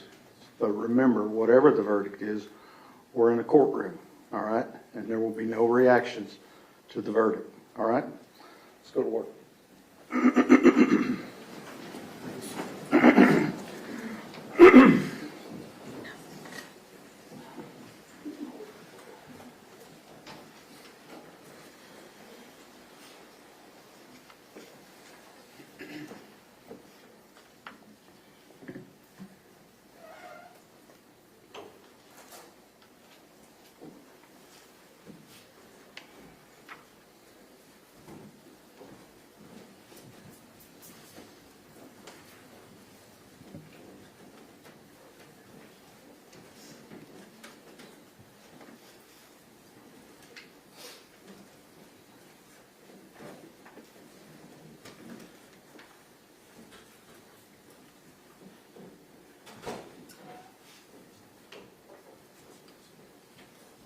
All right, everyone may be seated.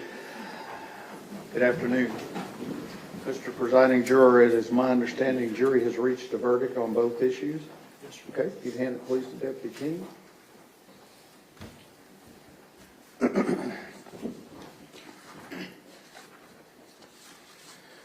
Answers to special issues. Special issue number 1, whether there is a probability that the defendant would commit criminal acts of violence that would constitute a continuing threat to society. Answer, we, the jury, unanimously find beyond a reasonable doubt that the answer to special issue number 1 is yes, signed by the presiding juror.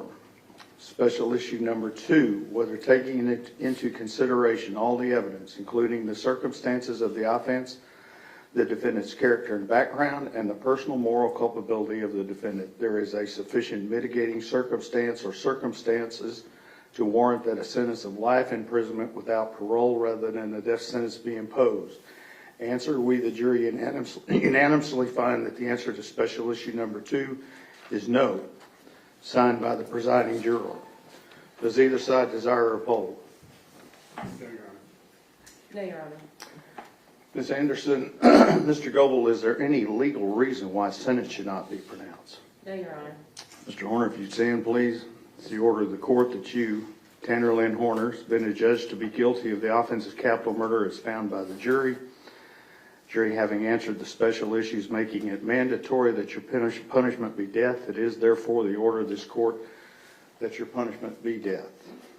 Before the hour of sunrise on a date to be determined by this court, upon a mandate of affirmance issued by the Texas Court of Criminal Appeals at the State Penitentiary in Huntsville, Texas, you will be caused to die in accordance with the rules and regulations established by the Texas Department of Criminal Justice until you, said Tanner Horner, are dead.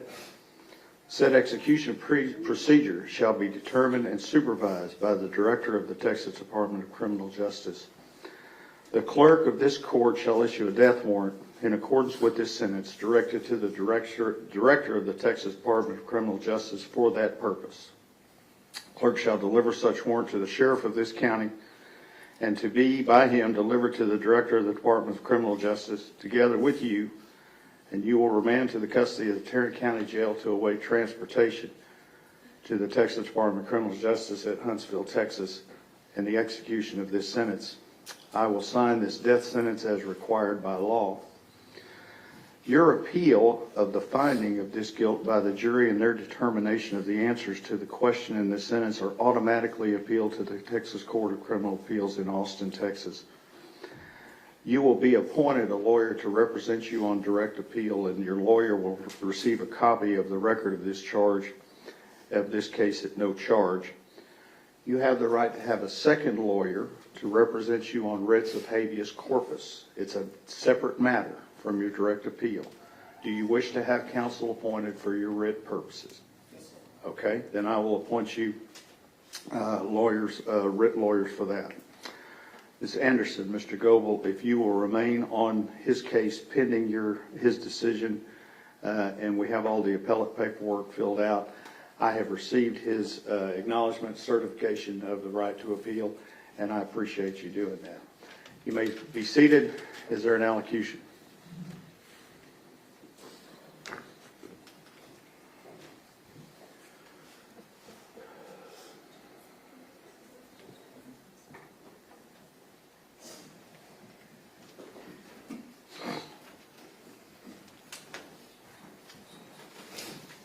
He may speak. He may speak from wherever he feels the most comfortable.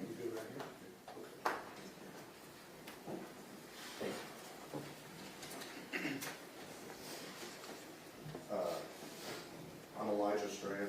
I'm Jacob's brother, Athena's uncle.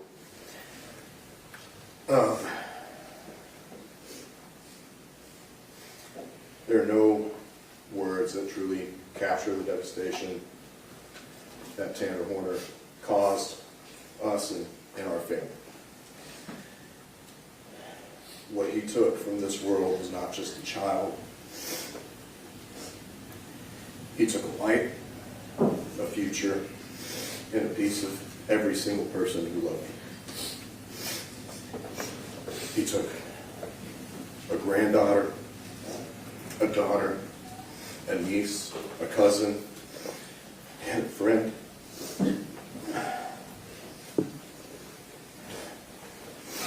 She would call me Uncle Elijah because she, for the longest time, couldn't say the Elijah part of my name.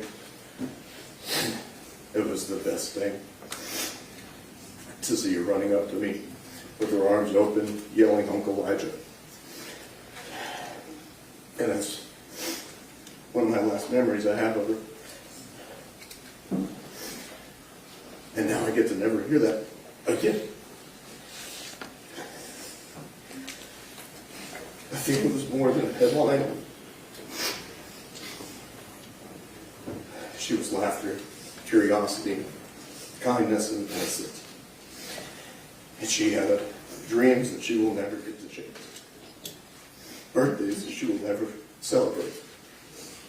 And a life she'll never get to live because of his actions. Our family has been left with an emptiness that can never be filled. I have 3 daughters, 2 that got to meet her and grow with her, and 1 that will never meet. And he took that away from them as well, a cousin and a friend.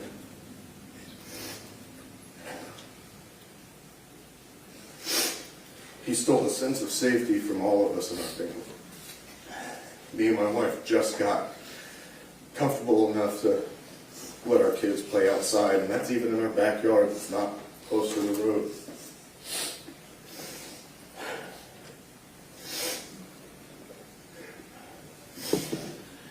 He's robbed us of safety, peace, and our trust in the world, and forever changed who we are as a family. And we are left to carry grief that never fades. We are left with questions that will still never have answers.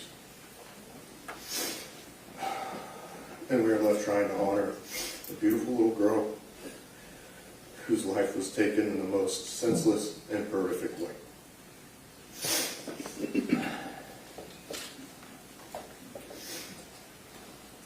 Tanner Horner, I want you to hear this directly. You did not just take a life, you destroyed a family. You took a little girl who trusted the world and repaid that innocence with violence. You chose to cause pain that will last generations. You say you found God, but what you did to Athena stands in direct opposition to everything that you now claim to believe. In Matthew 18:6, it says, if anyone causes one of these little ones to stumble, it would be better for them to have a millstone hung around their neck than to be drowned. That is how seriously harm against a child is judged. And you will be judged. You will face the wrath of God. But I want you to know that you are nothing. You are a footnote in Athena's story. Her name will forever be remembered. Her name will forever be celebrated, and everyone will forget you. You wanted your 15 minutes of fame. You got it. And no one's going to remember you after this. Mr. Staten, any other allocutions? No, Your Honor, thank you. He's your prisoner, Sheriff.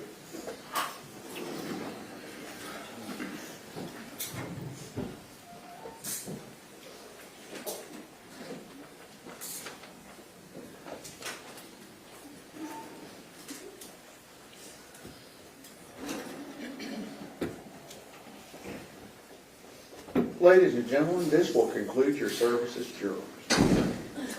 I bet in December, don't sit down. Thank you, Judge. In December, that you got in that mailbox and saw a jury summons and you never thought you'd be involved in this, okay?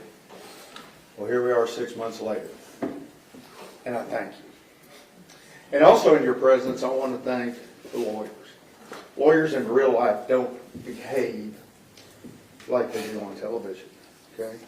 Mr. Staten, Mr. Berry, Ms. Dewell, Mr. Lapham, all the members of the staff, they represent the citizens of Wise and Jack County.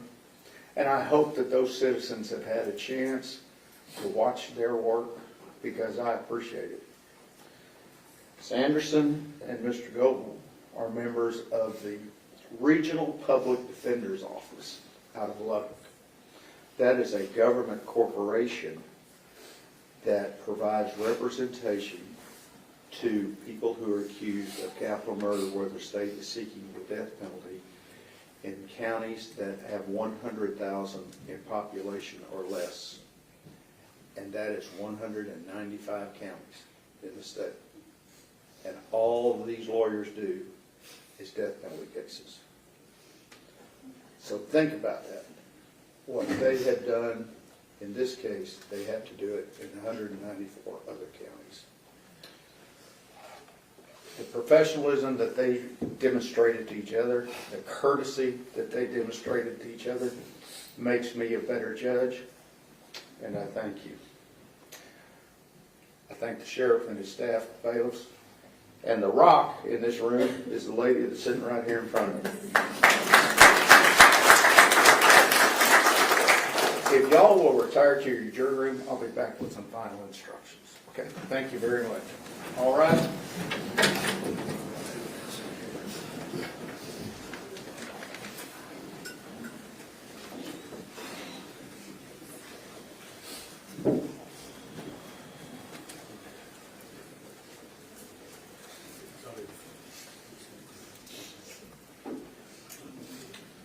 We are adjourned. Let me see counsel.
Come back to work in June, right? Is that what we're doing?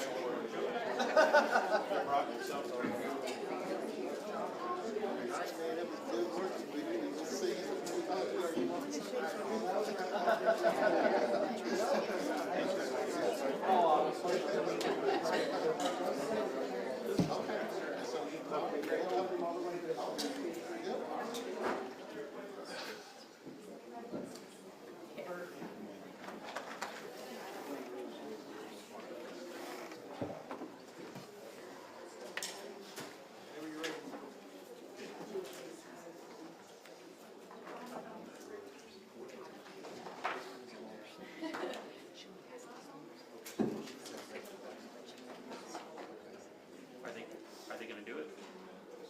I wasn't sure if anyone agreed to it yet.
Trial over again, right? Oh, I was trying to think of paper back just part of the jury when it came out.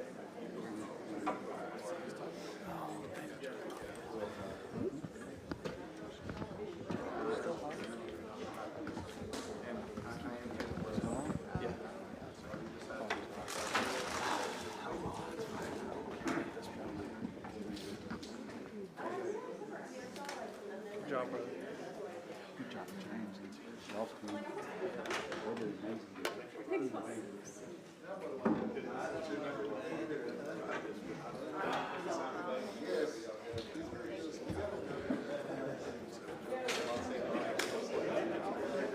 Have the description. Probably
courtroom.